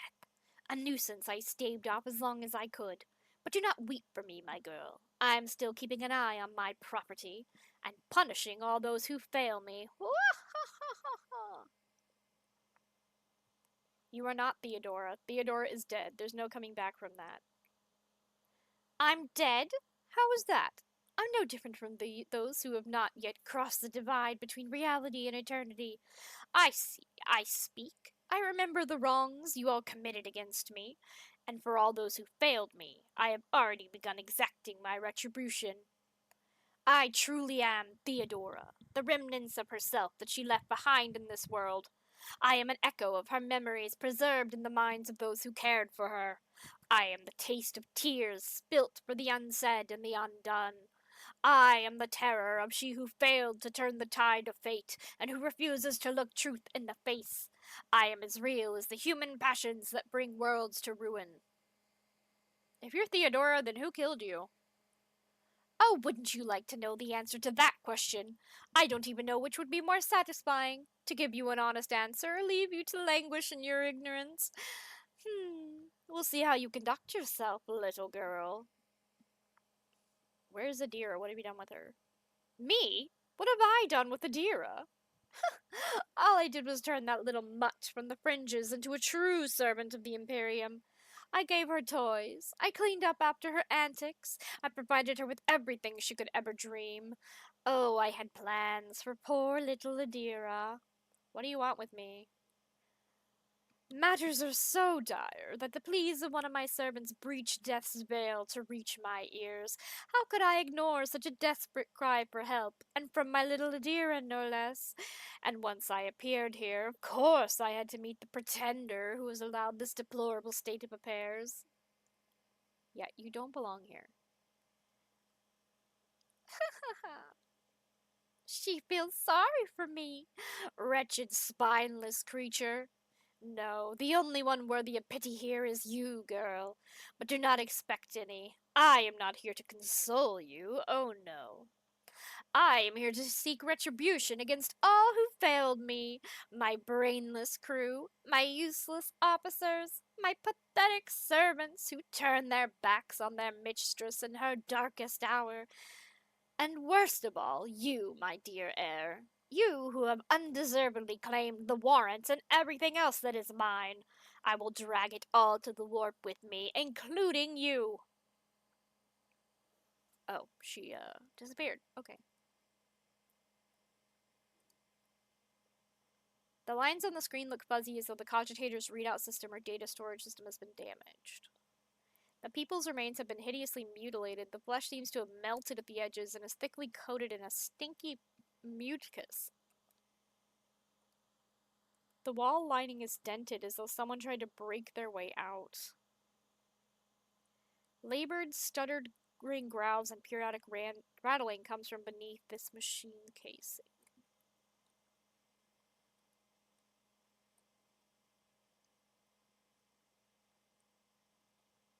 It's a bunch of crazy workers here.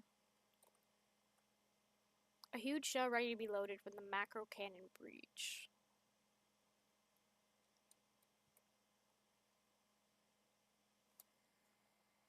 Where is she? I clearly remember her being around here somewhere.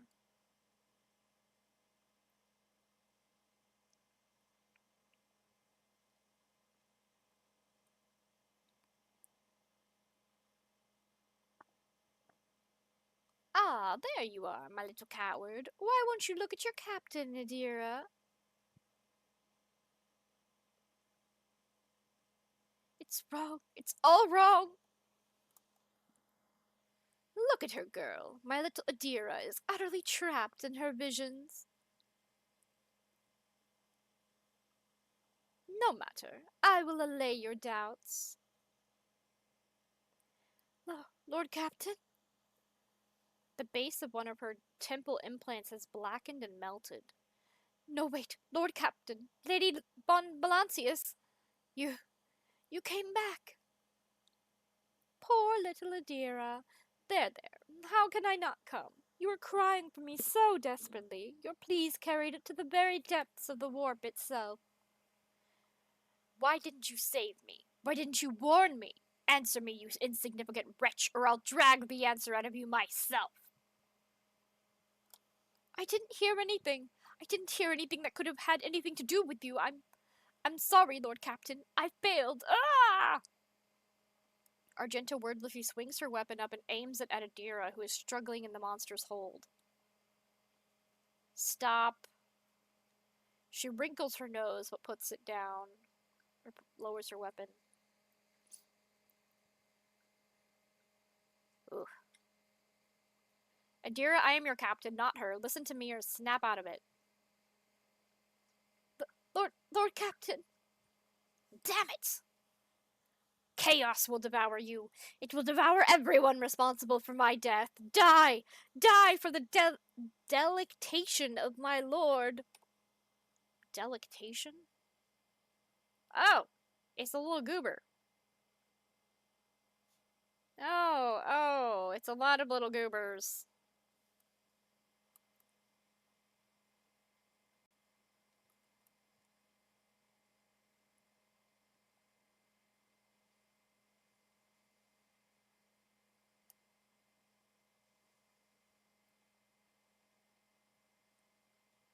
Oh yeah, I have Heinrichs again.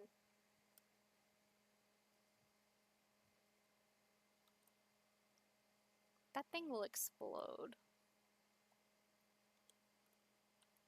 Alright.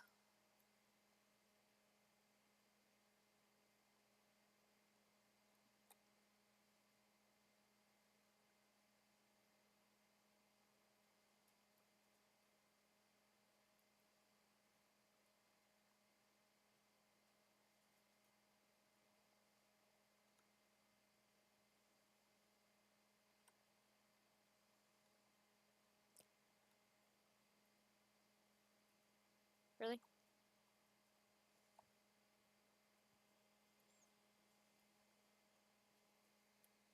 What's this? For one round, area they. Ooh.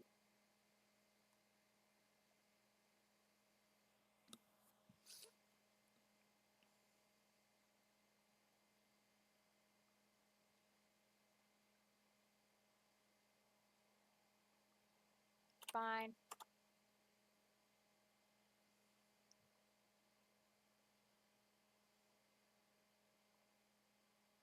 Oh. Oh, the workers are also all fucked up. Great.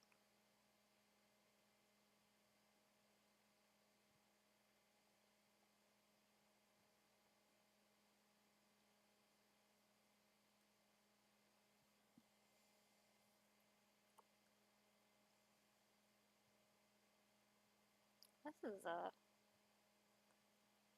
little bit terrible.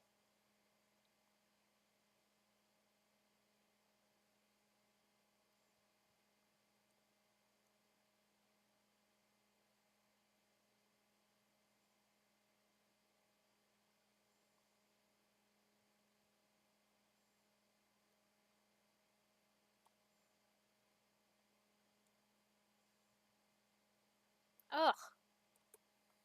Stop blowing us up.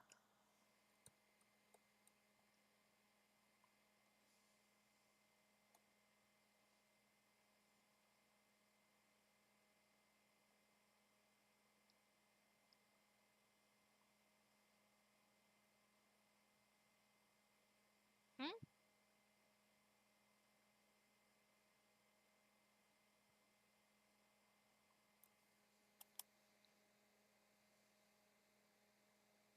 Oh, new button.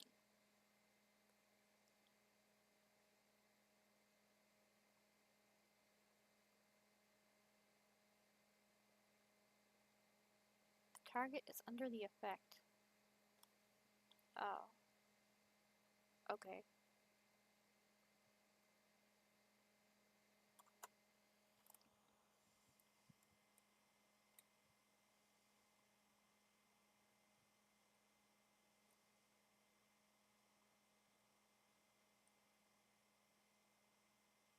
Miss. Why are they all missing? There we go.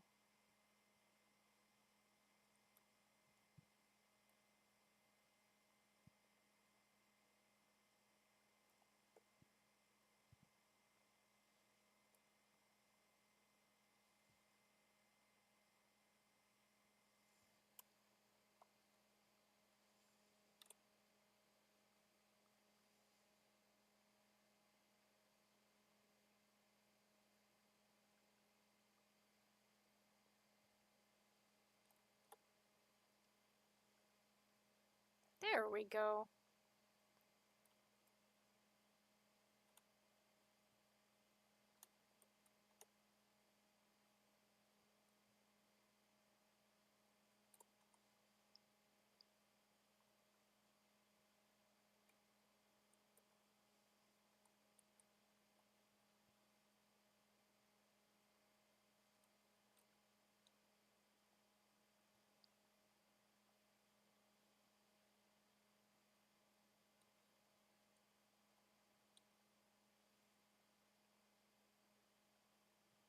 Aye.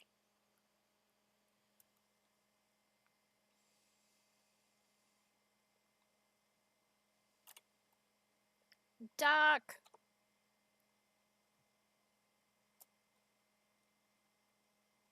Are we not done? Oh, he was just knocked over. He's not actually dead. Great.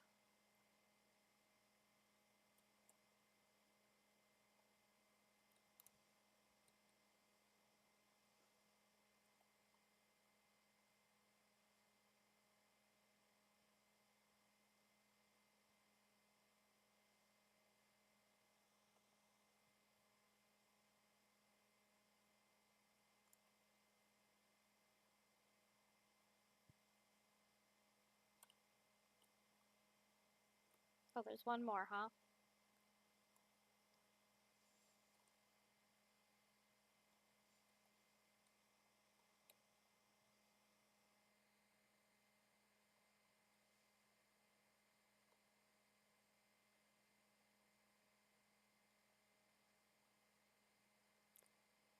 Um,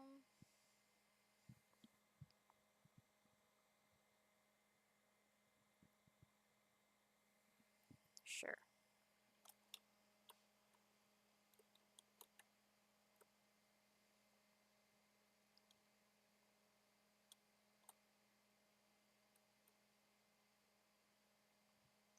She can only help people.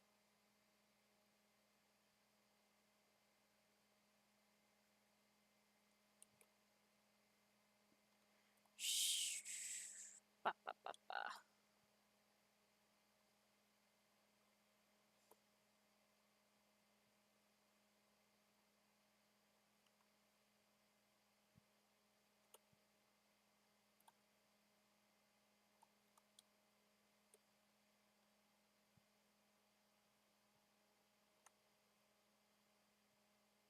Yay! I think that's the last. Oh, there's a mutant bomber. Oh boy.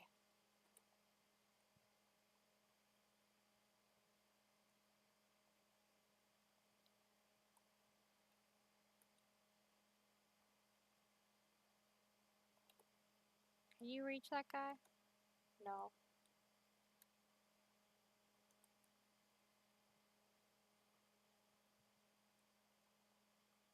Yeah, no one can see him. He needs to run up here.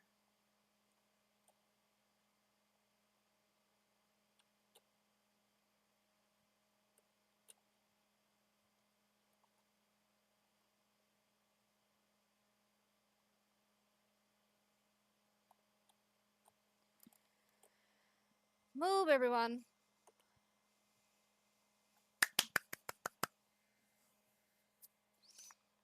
Lord Captain, is it really you?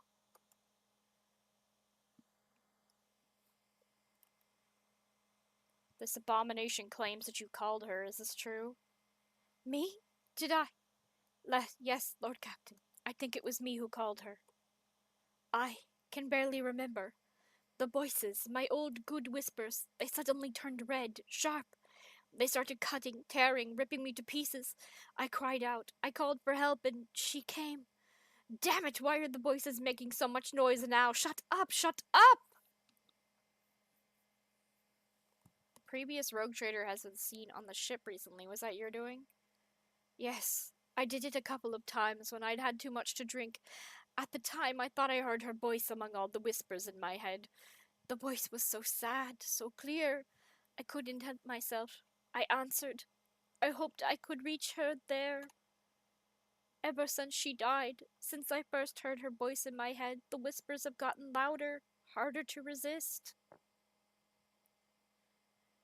You heard the warp whispering in your head and you answered? Are you insane? You don't know what it's like. I am a psyker, so yes, I do know what it's like. The most important person in your life, who is now gone forever, suddenly starts talking to you inside your head. How could I not try to reach her? I had to. I know what you're thinking. During the warp jump, when Lady Theodora came toward us, I keep thinking about that meeting. I keep blaming myself. Why didn't I divine it? Why didn't I stop her killer?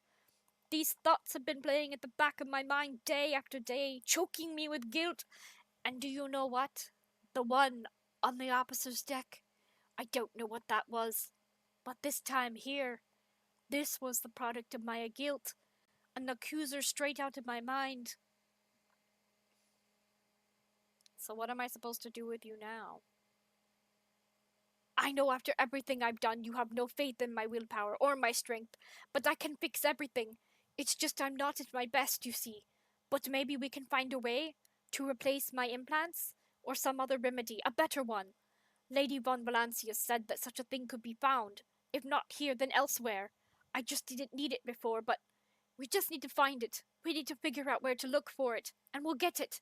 Until then, I'll keep myself on a tight leash. Oh boy.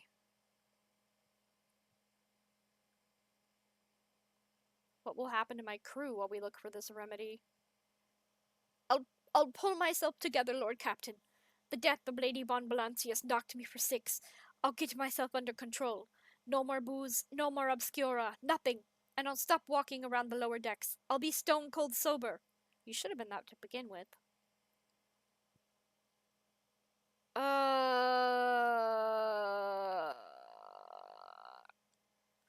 See, if this was not a game, I would kill her. And I would kick Cassia off my ship. They are both incredibly unsafe, and they have already caused a lot of deaths. But because it is a game, I know that by letting her stay in my party, we're going to get access to more content. We're going to get access to more quests and more story and more lore. And that if I just kill her, we like cut all that off. We don't get to do any of that. And I also know that if I keep her in my party, there will be no real consequences because she's a party member. Like, that's how these games are. Like, it'll be like, oh, these people all died, blah, blah, blah. But, like, it will not ruin your game. And I'm like, do I play the game to get the most content out of it? Because I'm not going to replay it. Do I keep all the people because I want to see all that there is to see? Or do I act as I would if I was actually, like, in a real life situation or RPing this character? Like, because I would kill her.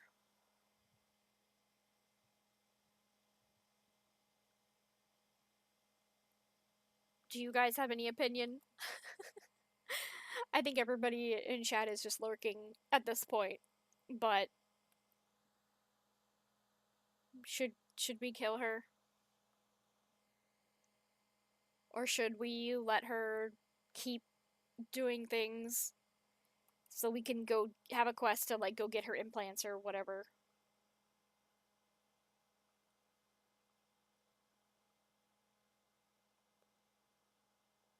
Cuz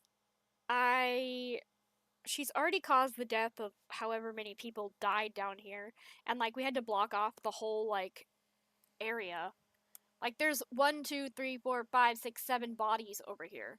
Plus there was the huge unrest between the two groups and they were also killing people.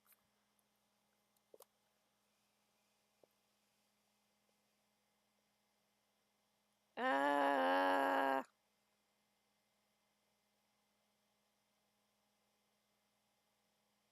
we're gonna kill her. I'll do this story-wise and I'll kick her off my ship as well. Although I'm really curious about her quest. Maybe we'll just do her quest quickly. Sister Argenta, Do your duty. She lets out a desperate shriek and tries to hide from the inevitable, but she dies. Emperor grant her. And then he turns away. Items lost! I lost all of her stuff. Why can't I have it back? Hey, hey, hey, hey. Why did she lose all her gear? We could pick it up off the dead body. Wielding a sampling tool, a mechadendrite carefully reaches out toward the body mess that used to be Adira's brain and dips the tip into it. I will preserve an organic specimen for future study. You did the right thing, Lord Captain. There is no way back for a fallen psyker. Lord Captain? I received a report that the shooting on the lower deck had stopped. I presume you have brought the situation under control, awaiting further instructions. I eliminated the problem. Neither Adira nor the ghost of the departed Theodora will trouble us again. Once I'm finished here, make arrangement for the disposal of the bodies. Oof. Oh wait, goods? Is this her stuff? Yes! Thank you.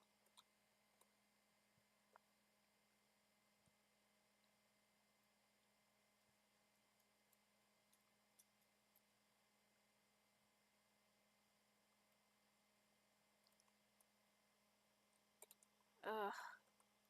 Oh, all of those workers turned into mutants, and then they attacked us.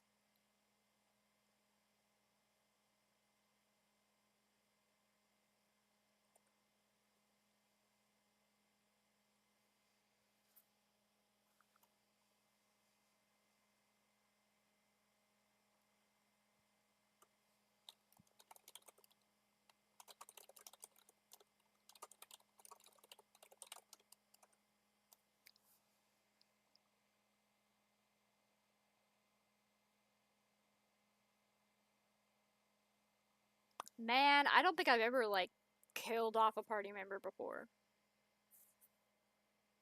Like, in these types of games. Even if I don't like them, I keep them till the end because I want to see all the story, but usually your party members aren't the cause of dozens of people's deaths.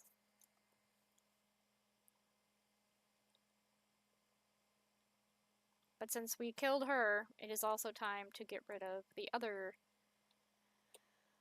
person on our ship that's causing so much problem. Although, I'm gonna strip her of all her stuff first. Where's her stuff?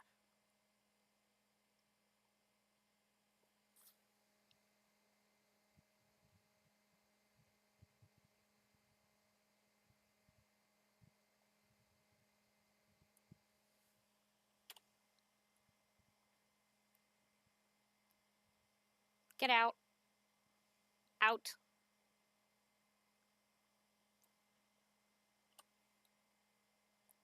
Saving to make it official. Okay.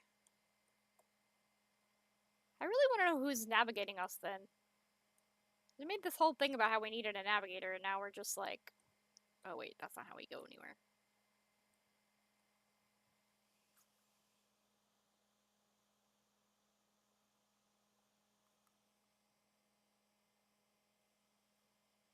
Like, do we just have other people sitting around?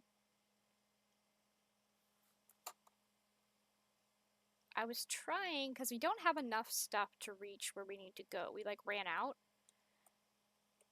And so, I think we're supposed to scan scan more planets, and then we get more stuff.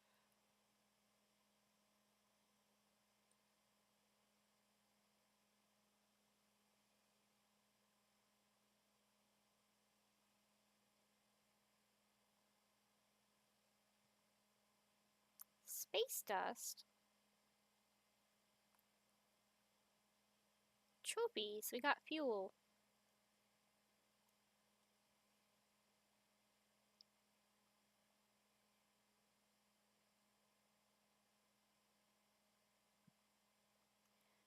The magnetic storm raging above the planet blurs the gaze of augur arrays. Only true powerful diviner machines may see through the currents of magnetic fluctuations in their blessed vigil and discover the mysteries of the Emperor-forsaken planet. The rogue trader has decided to leave this unwelcoming world. Maybe she will return here one day? Weird.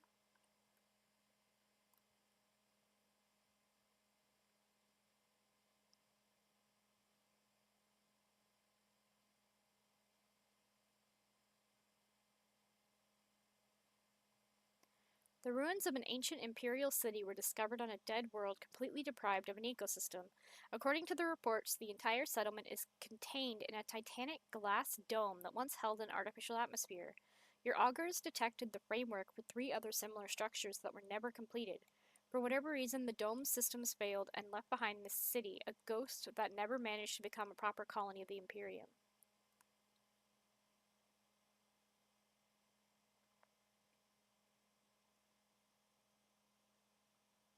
Let's explore. Let's explore the palace. A lavishly decorated estate of the local ruler towers over rows of featureless bunkhouses. Several explorers perished from their cleverly hidden trapwires in the courtyard, but after losing their companions, the team easily disarmed the remaining traps. We have been given stuff, and we got a sword. Get all the supplies you can. Ooh. Your people flooded the city like a tidal wave, building after building, bunkhouse after bunkhouse, and receded from its quiet streets just as quickly. There were plenty of useful things among their findings. Let's go look at the temple district. The God Emperor's statue, intricately carved from precious crystal, is suspended beneath the dome, supported by chains of gold. They stumbled upon an ancient weapon, lying on a pedestal wreathed in sunlight. Let's take their fuel too. Let's go. Got all kinds of goodies.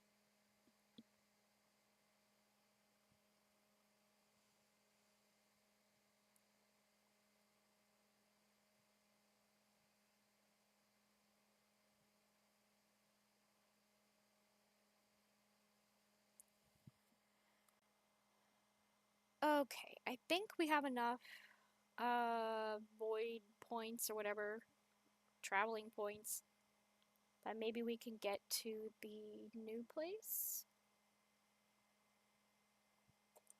Oh, we can chart new routes. Can we chart? I'm trying to get here.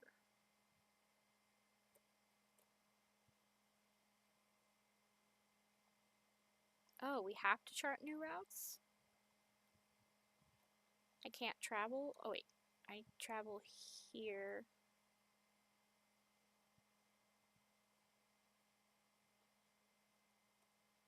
But now chart new routes is gone.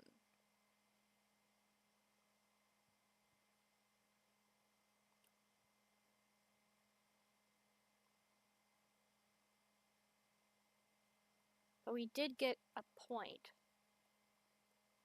So it's not from scanning planets, it's from like scanning the warp.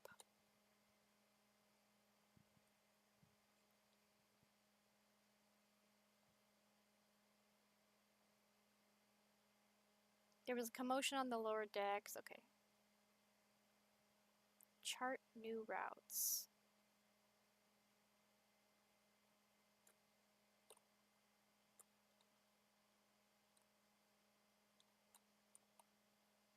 Let's go here.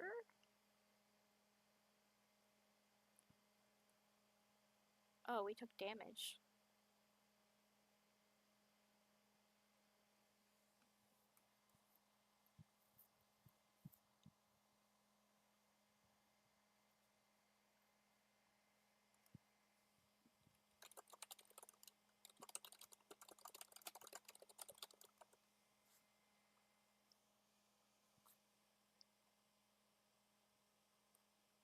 Why am I in here?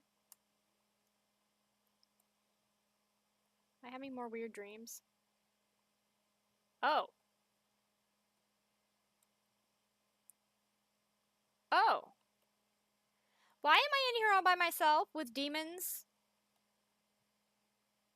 Where are my people?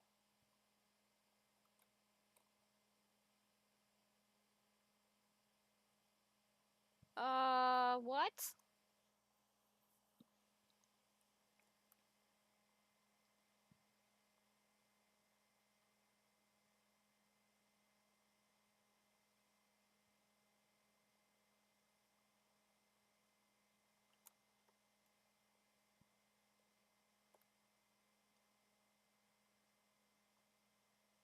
I hurt myself doing that?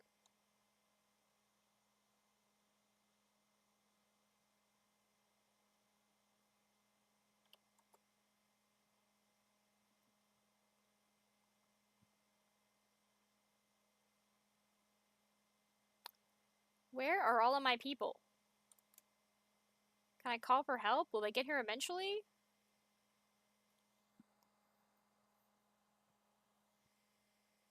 Yay! Is that Abelard? Abelard! Save me!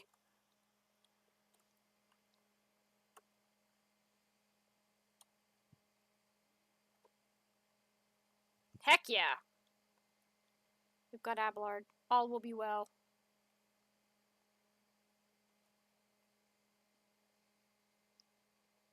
We can't charge, I guess. What's this?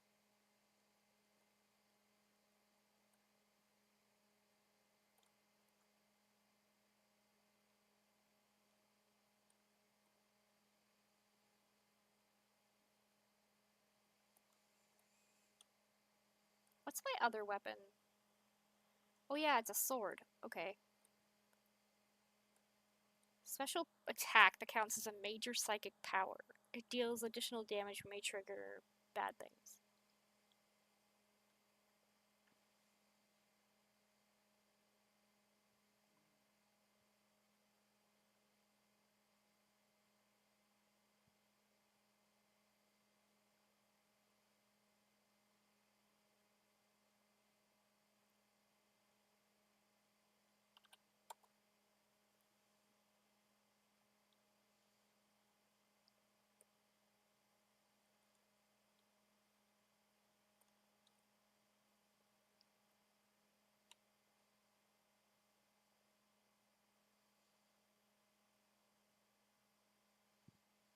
Argenta! Please, I need you.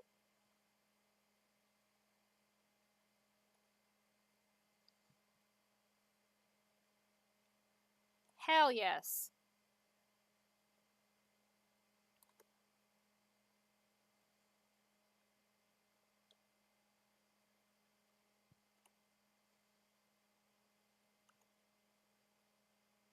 Excellent.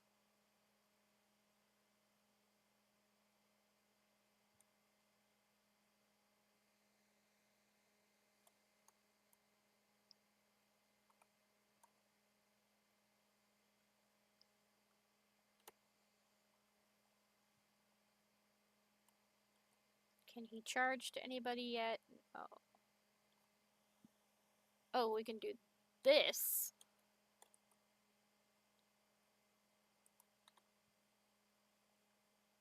Ha ha ha.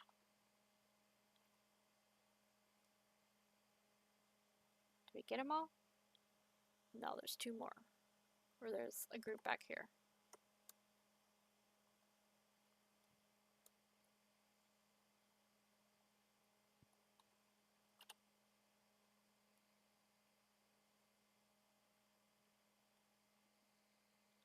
Ah, ads are happening.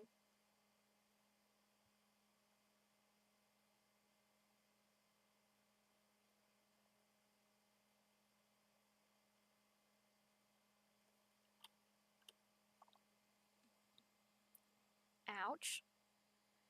Pascal, my beloved! You can't really help right now. You showed up too late.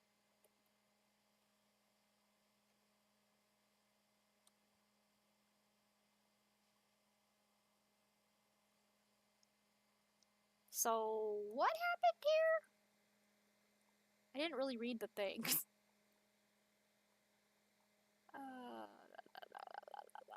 This is very... Alright, they were attacking me and attacking me. Okay. Another watch aboard the Boyd ship has come to an end. The Lord Captain, having given her final orders for the day, retired to her chambers. However, the rogue trader's slumber was disturbed by horrific nightmares plaguing her mind. Fate wrenched the Lord Captain out of the clutches of those agonizing warp dreams, only for her to witness the nightmares seeping through the flimsy membrane of the Geller field and taking physical shape in the ship's sanctum. Sanctum Sanctorum. That's a terrible name. Alright. So they were warp demons or something.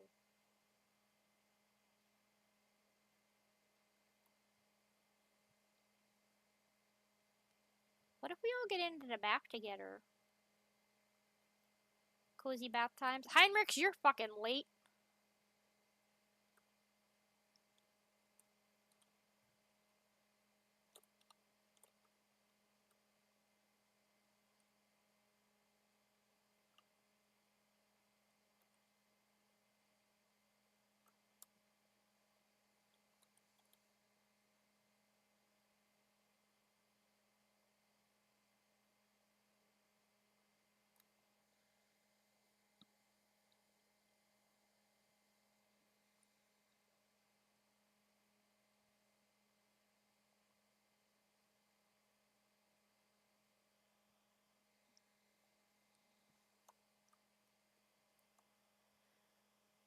I'm here to gather points.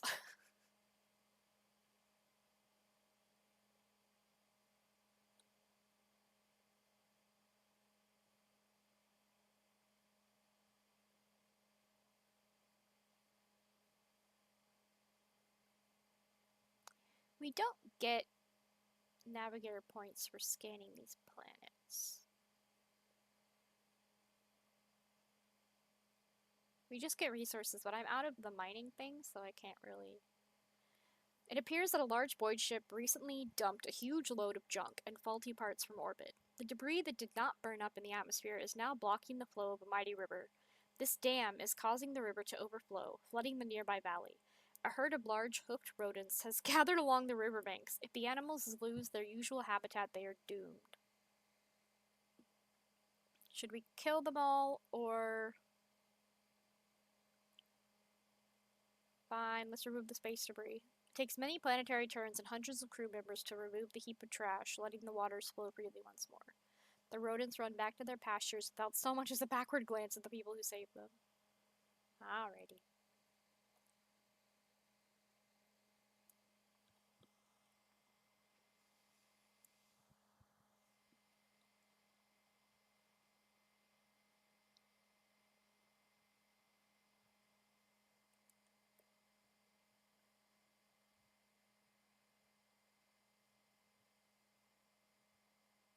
While traveling to the Immaterium, the crew on duty in Loading Bay 7 heard what sounded like the hissing of a giant snake. The terrified workers sent out a boxed message, then locked themselves in a shipping container and welded it shut. The response team sent to the bay found no signs of warp activity. Unfortunately, by the time they arrived, the workers had suffocated? Jeez. The Warhammer universe is brutal.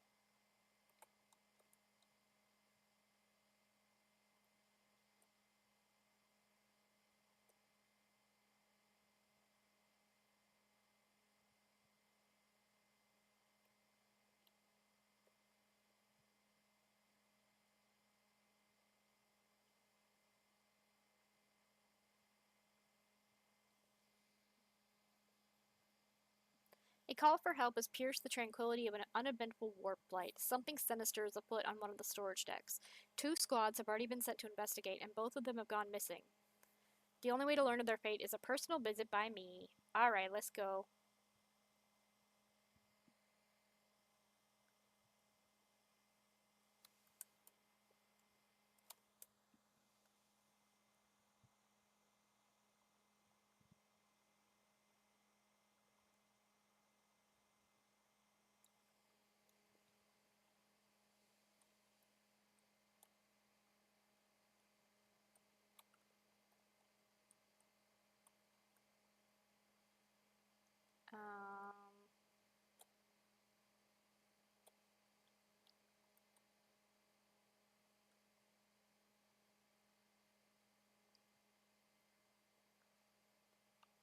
What are these? Plague bearers?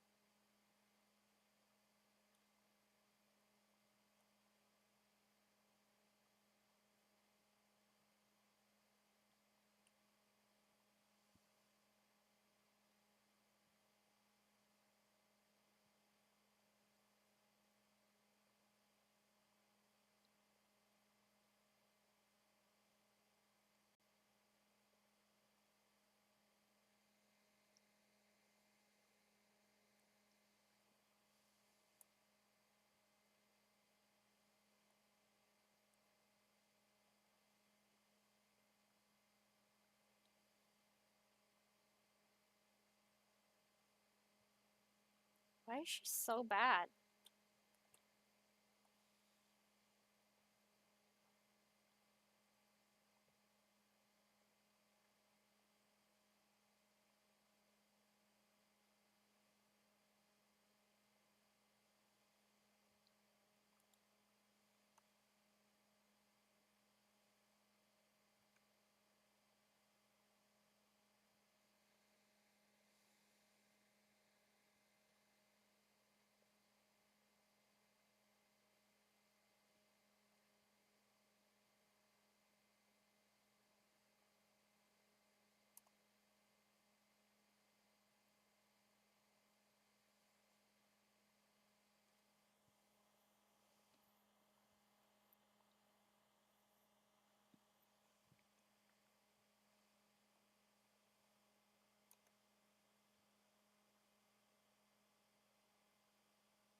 What's this? Forceful strike.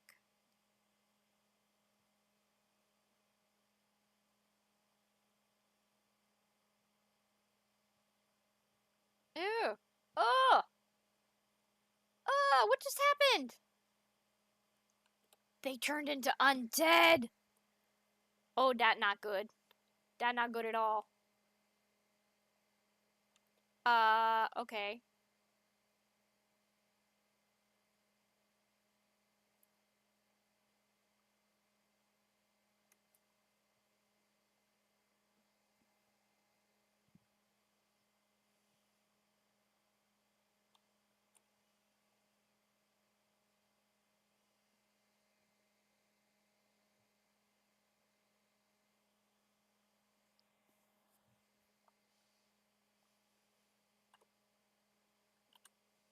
Get down, please.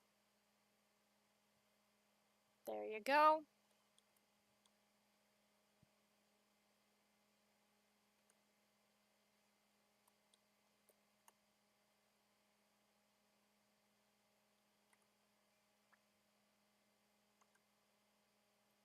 Really?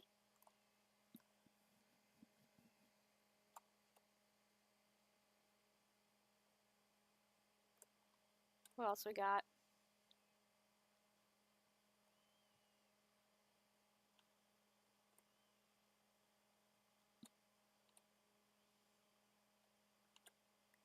He just healed to full! What does he think this is?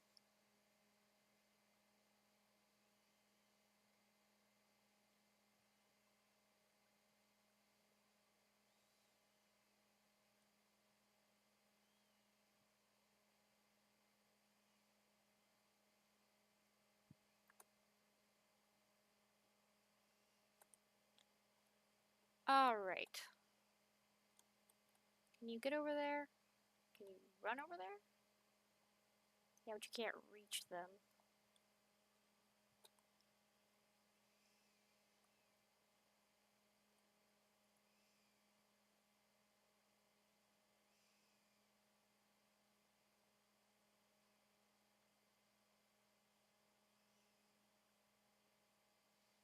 That is not as cool as it looks like it would be.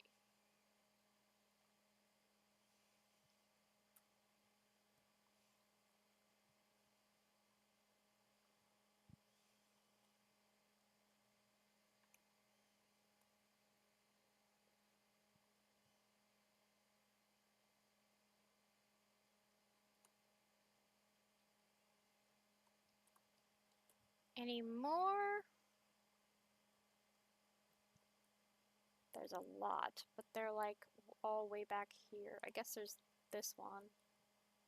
But there's none near Abelard, so...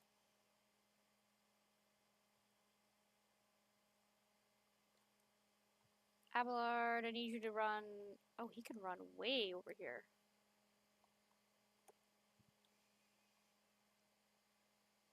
Who next? Um...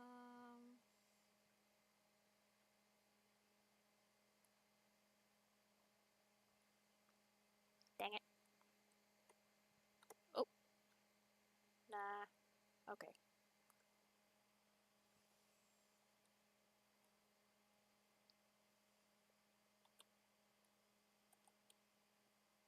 Why is it still his turn?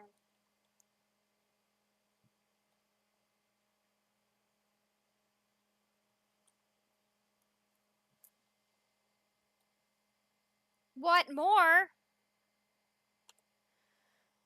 Ugh.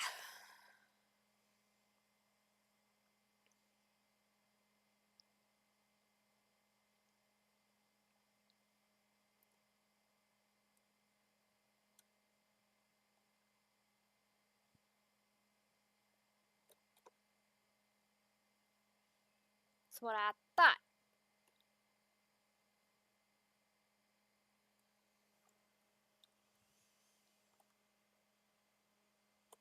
Goodness. Okay.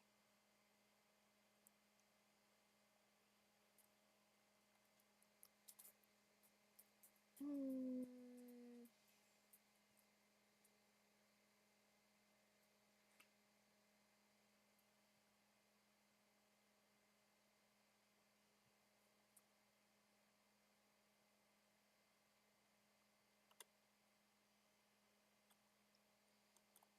Who else?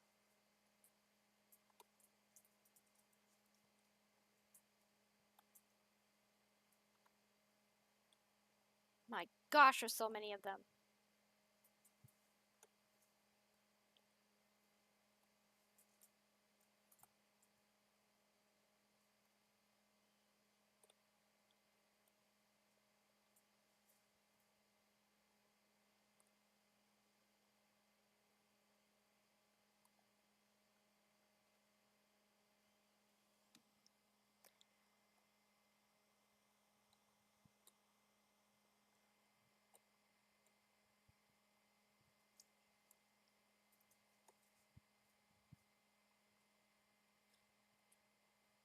Where are the other ones? There's one back here and over here.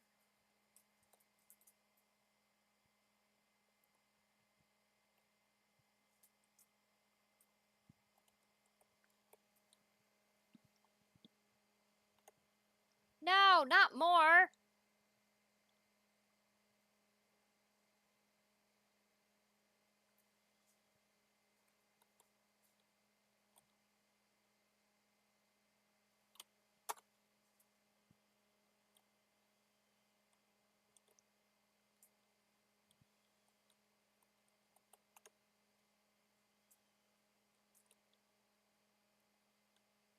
Who else?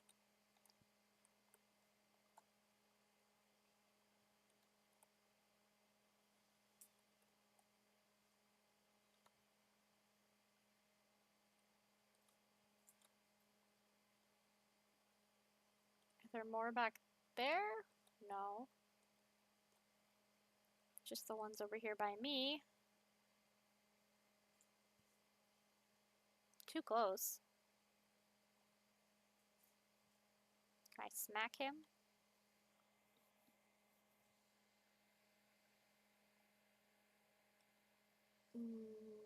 That's a giant person. Oh, it's just close to me.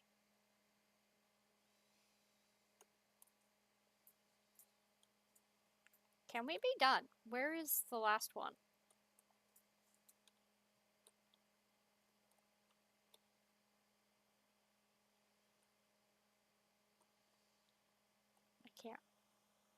I can't reach that guy over there.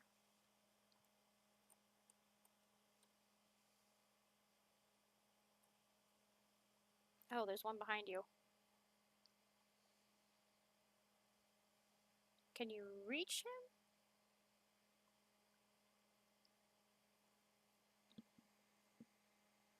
him? Okay, we got them all. Sheesh!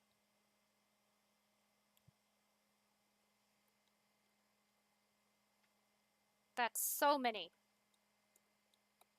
How do we get out of here?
Oh, right. Gamma something something.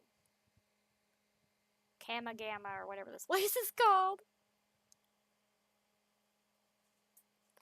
Lord Captain, according to telemetry, we are in the system of Kiava Gamma, the main industrial world of Bon Balancius' dynasty. However, our astropaths report that attempts to contact Governor Geprak have been unsuccessful. But wait, Lord Captain, a new report. Kiava Gamma is sending a request to exchange data. Reply with your own. Should we accept it? Accept it. As you command. For a few minutes, nothing happens. Suddenly, a deafening screech erupts. You hear violent tirades of garbled binary code, like the low chuckles of machinery. Lord Captain, interference detected in the compartment's boxes. Looks like the bridge is cut off from the rest of the void ship. Start of picked recording. I don't know what that is.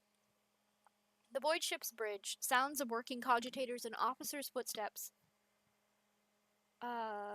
Location Cranach. Picked reports on events on the bridge on approach. So this is inside of our ship. Recorded by a servo skull. The everyday scene is interrupted by an ear-splitting beeping sound, followed by lumens going out. In the dim glow of candles and emergency lights, one of the officers in frame cries out. Another falls to her knees, clutching her head. Over the beeping of boxes, shouts can only be heard. What's going on? The doors are locked. We've lost contact with all compartments. One of the bridge officers turned to the throne. Lord Captain, the box stations are malfunctioning and overloading the system. None of our outgoing transmissions are getting through. The incoming ones that do make it are distorted beyond interpretation. Decipher the incoming box transmissions at all costs. Continue sending orders from the bridge and request status updates. The officer salutes and hurries over to the bridge box system to the box master, who is leaning over her station. Moments later, a cry of surprise. Lord Captain, our transmissions are being distorted as we speak. Depressure the lower bays. Execute adepts of the machine cult. Disable the life support systems. If even one command gets out... Stop the transmission process. The boxmaster nods curtly and connects the tangles of cables coming from the back of her head to the main box station. Spirit of the ship, I beseech thee, shield us from this peril and allow the heretical the heretical signals to pass. Vigdis enters one command after another. The station groans, shrieks, and sparks under her fingers, and a shock passes through the wires. Blood drips onto the control panel, and Vigdis lets out a grinding cry but does not relent. A few moments later, she crumples. The signals have been blocked. Then she falls unconscious. Is she okay? Scrap code. The voice belongs to the on-deck engine seer who has turned to the Lord Captain from his station. We have been attacked with scrap code, a tech heresy designed to corrupt machines. The transmission received from the planet was infected with this taint. I had a feeling it was, but I went with it anyway. And it is now running through the ship's veins. The Voidborn officer appears before the Lord Captain once more. Whatever it is that is attacking us, we have a backup.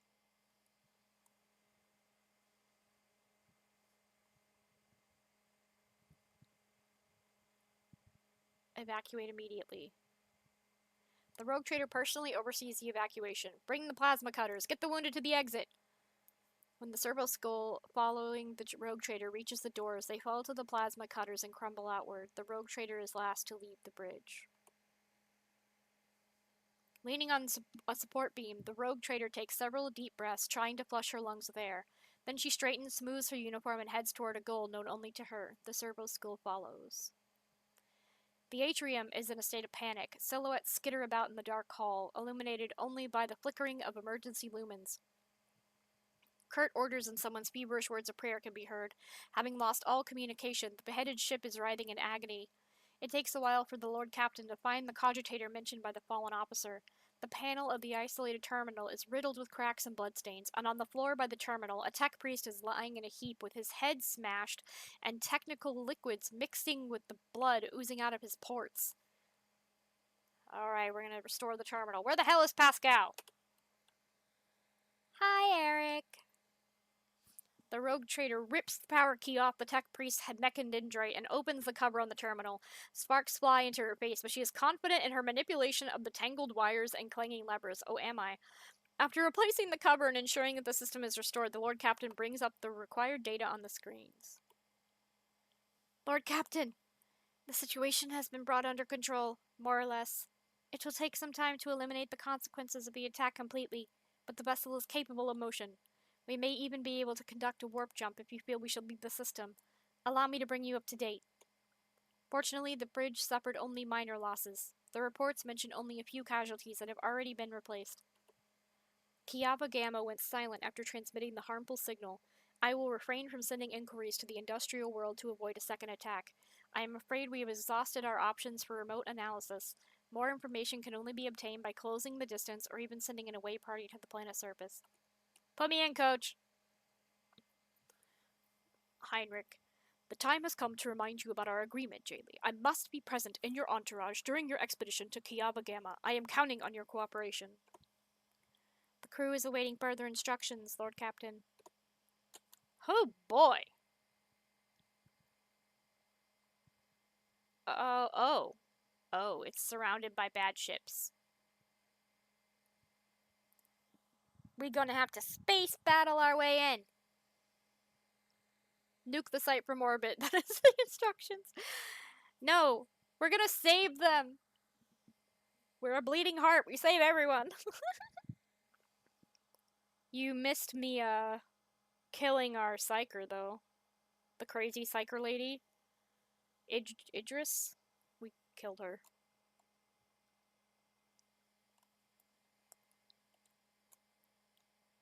What is that? Gas and dust cloud. Oh, lovely.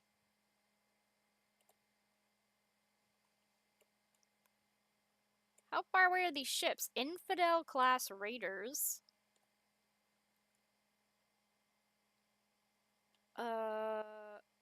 Okay. Iconoclast class destroyer.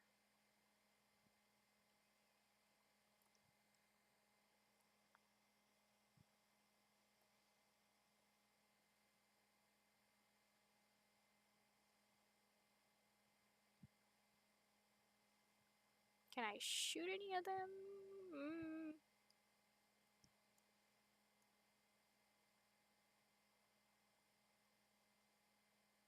Hey, come on. What's this?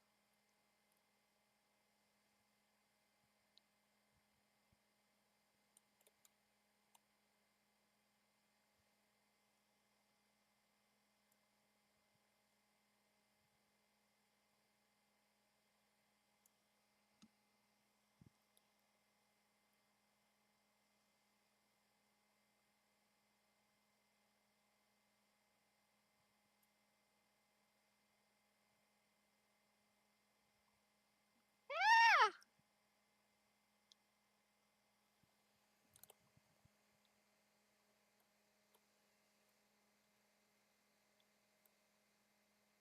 Oh, it's going this way? Can it go here? No? What if it's self-destruct? Oh, it takes 3 rounds to self-destruct. Well, that's irritating.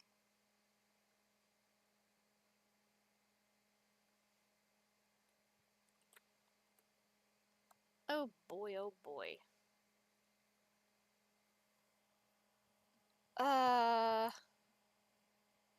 Restart shields at the next turn.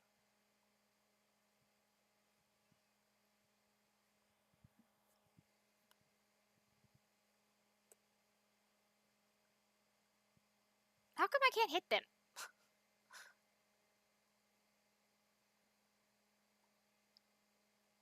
uh...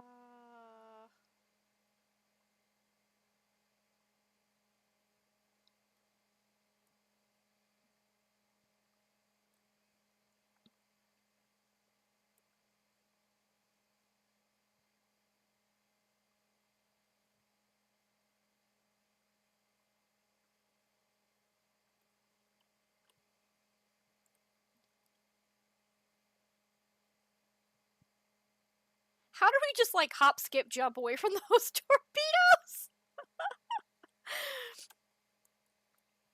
That's not how this works.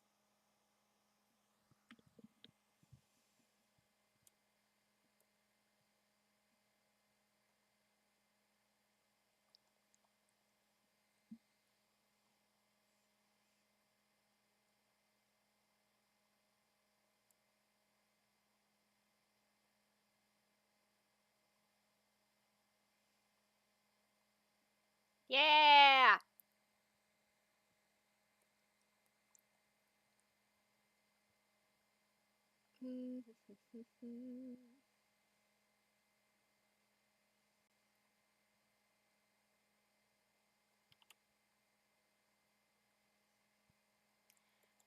How?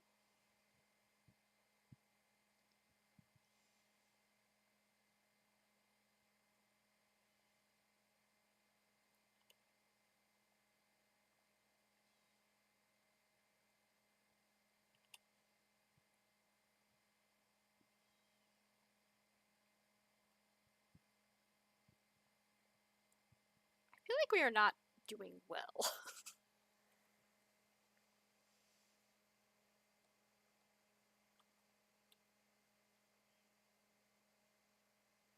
So can't we just, like, pew pew right into this thing?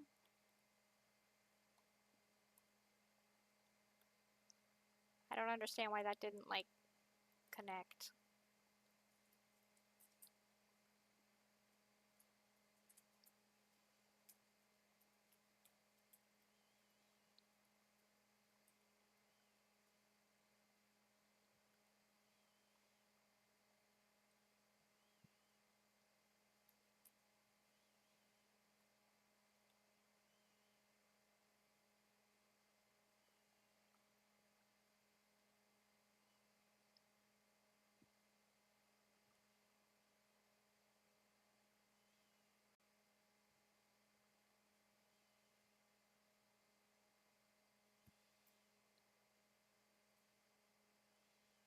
Did that ship just go over there and explode?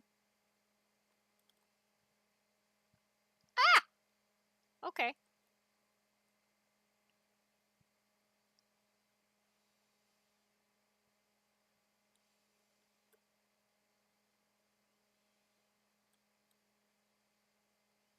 I'm here to pew pew our pew pews. Fire! Yee! Burn them alive! Did we win? We won!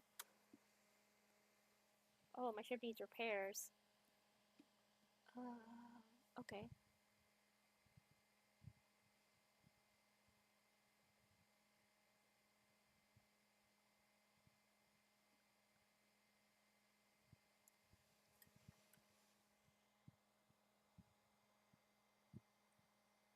Mm.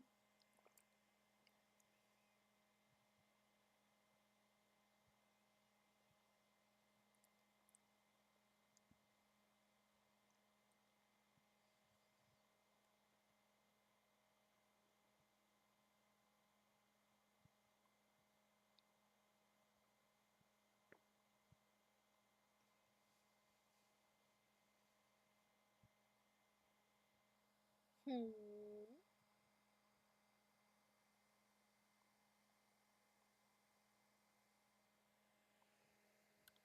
Oh.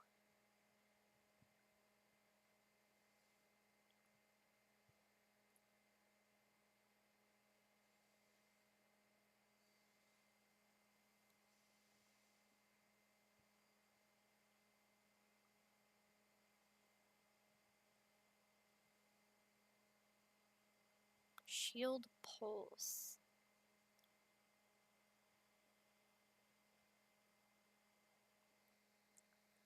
While the eldest is learning a lesson, reading is indeed important. Asked me where mom was. Mom's at work. I asked if they read my response. When they asked over text, no.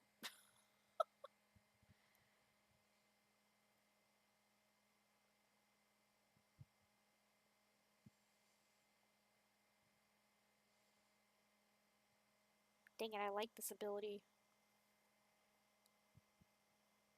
You're gonna be our commander.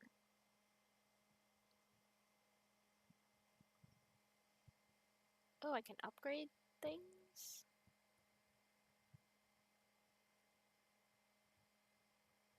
Apparently I cannot.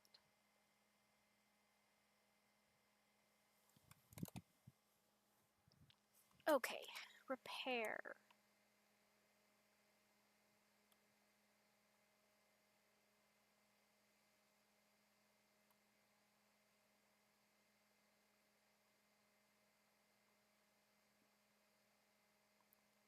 You have nothing to go in this spot? Okay.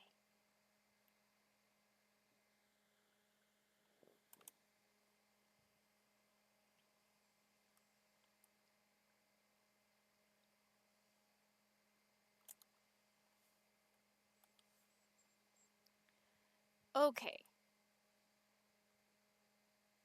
How do I... Okay. So before we begin figuring out what's going on Kiava Gamma, I've been streaming for 5 hours now, and it is time to stop. So I'm going to be raiding us out to somebody.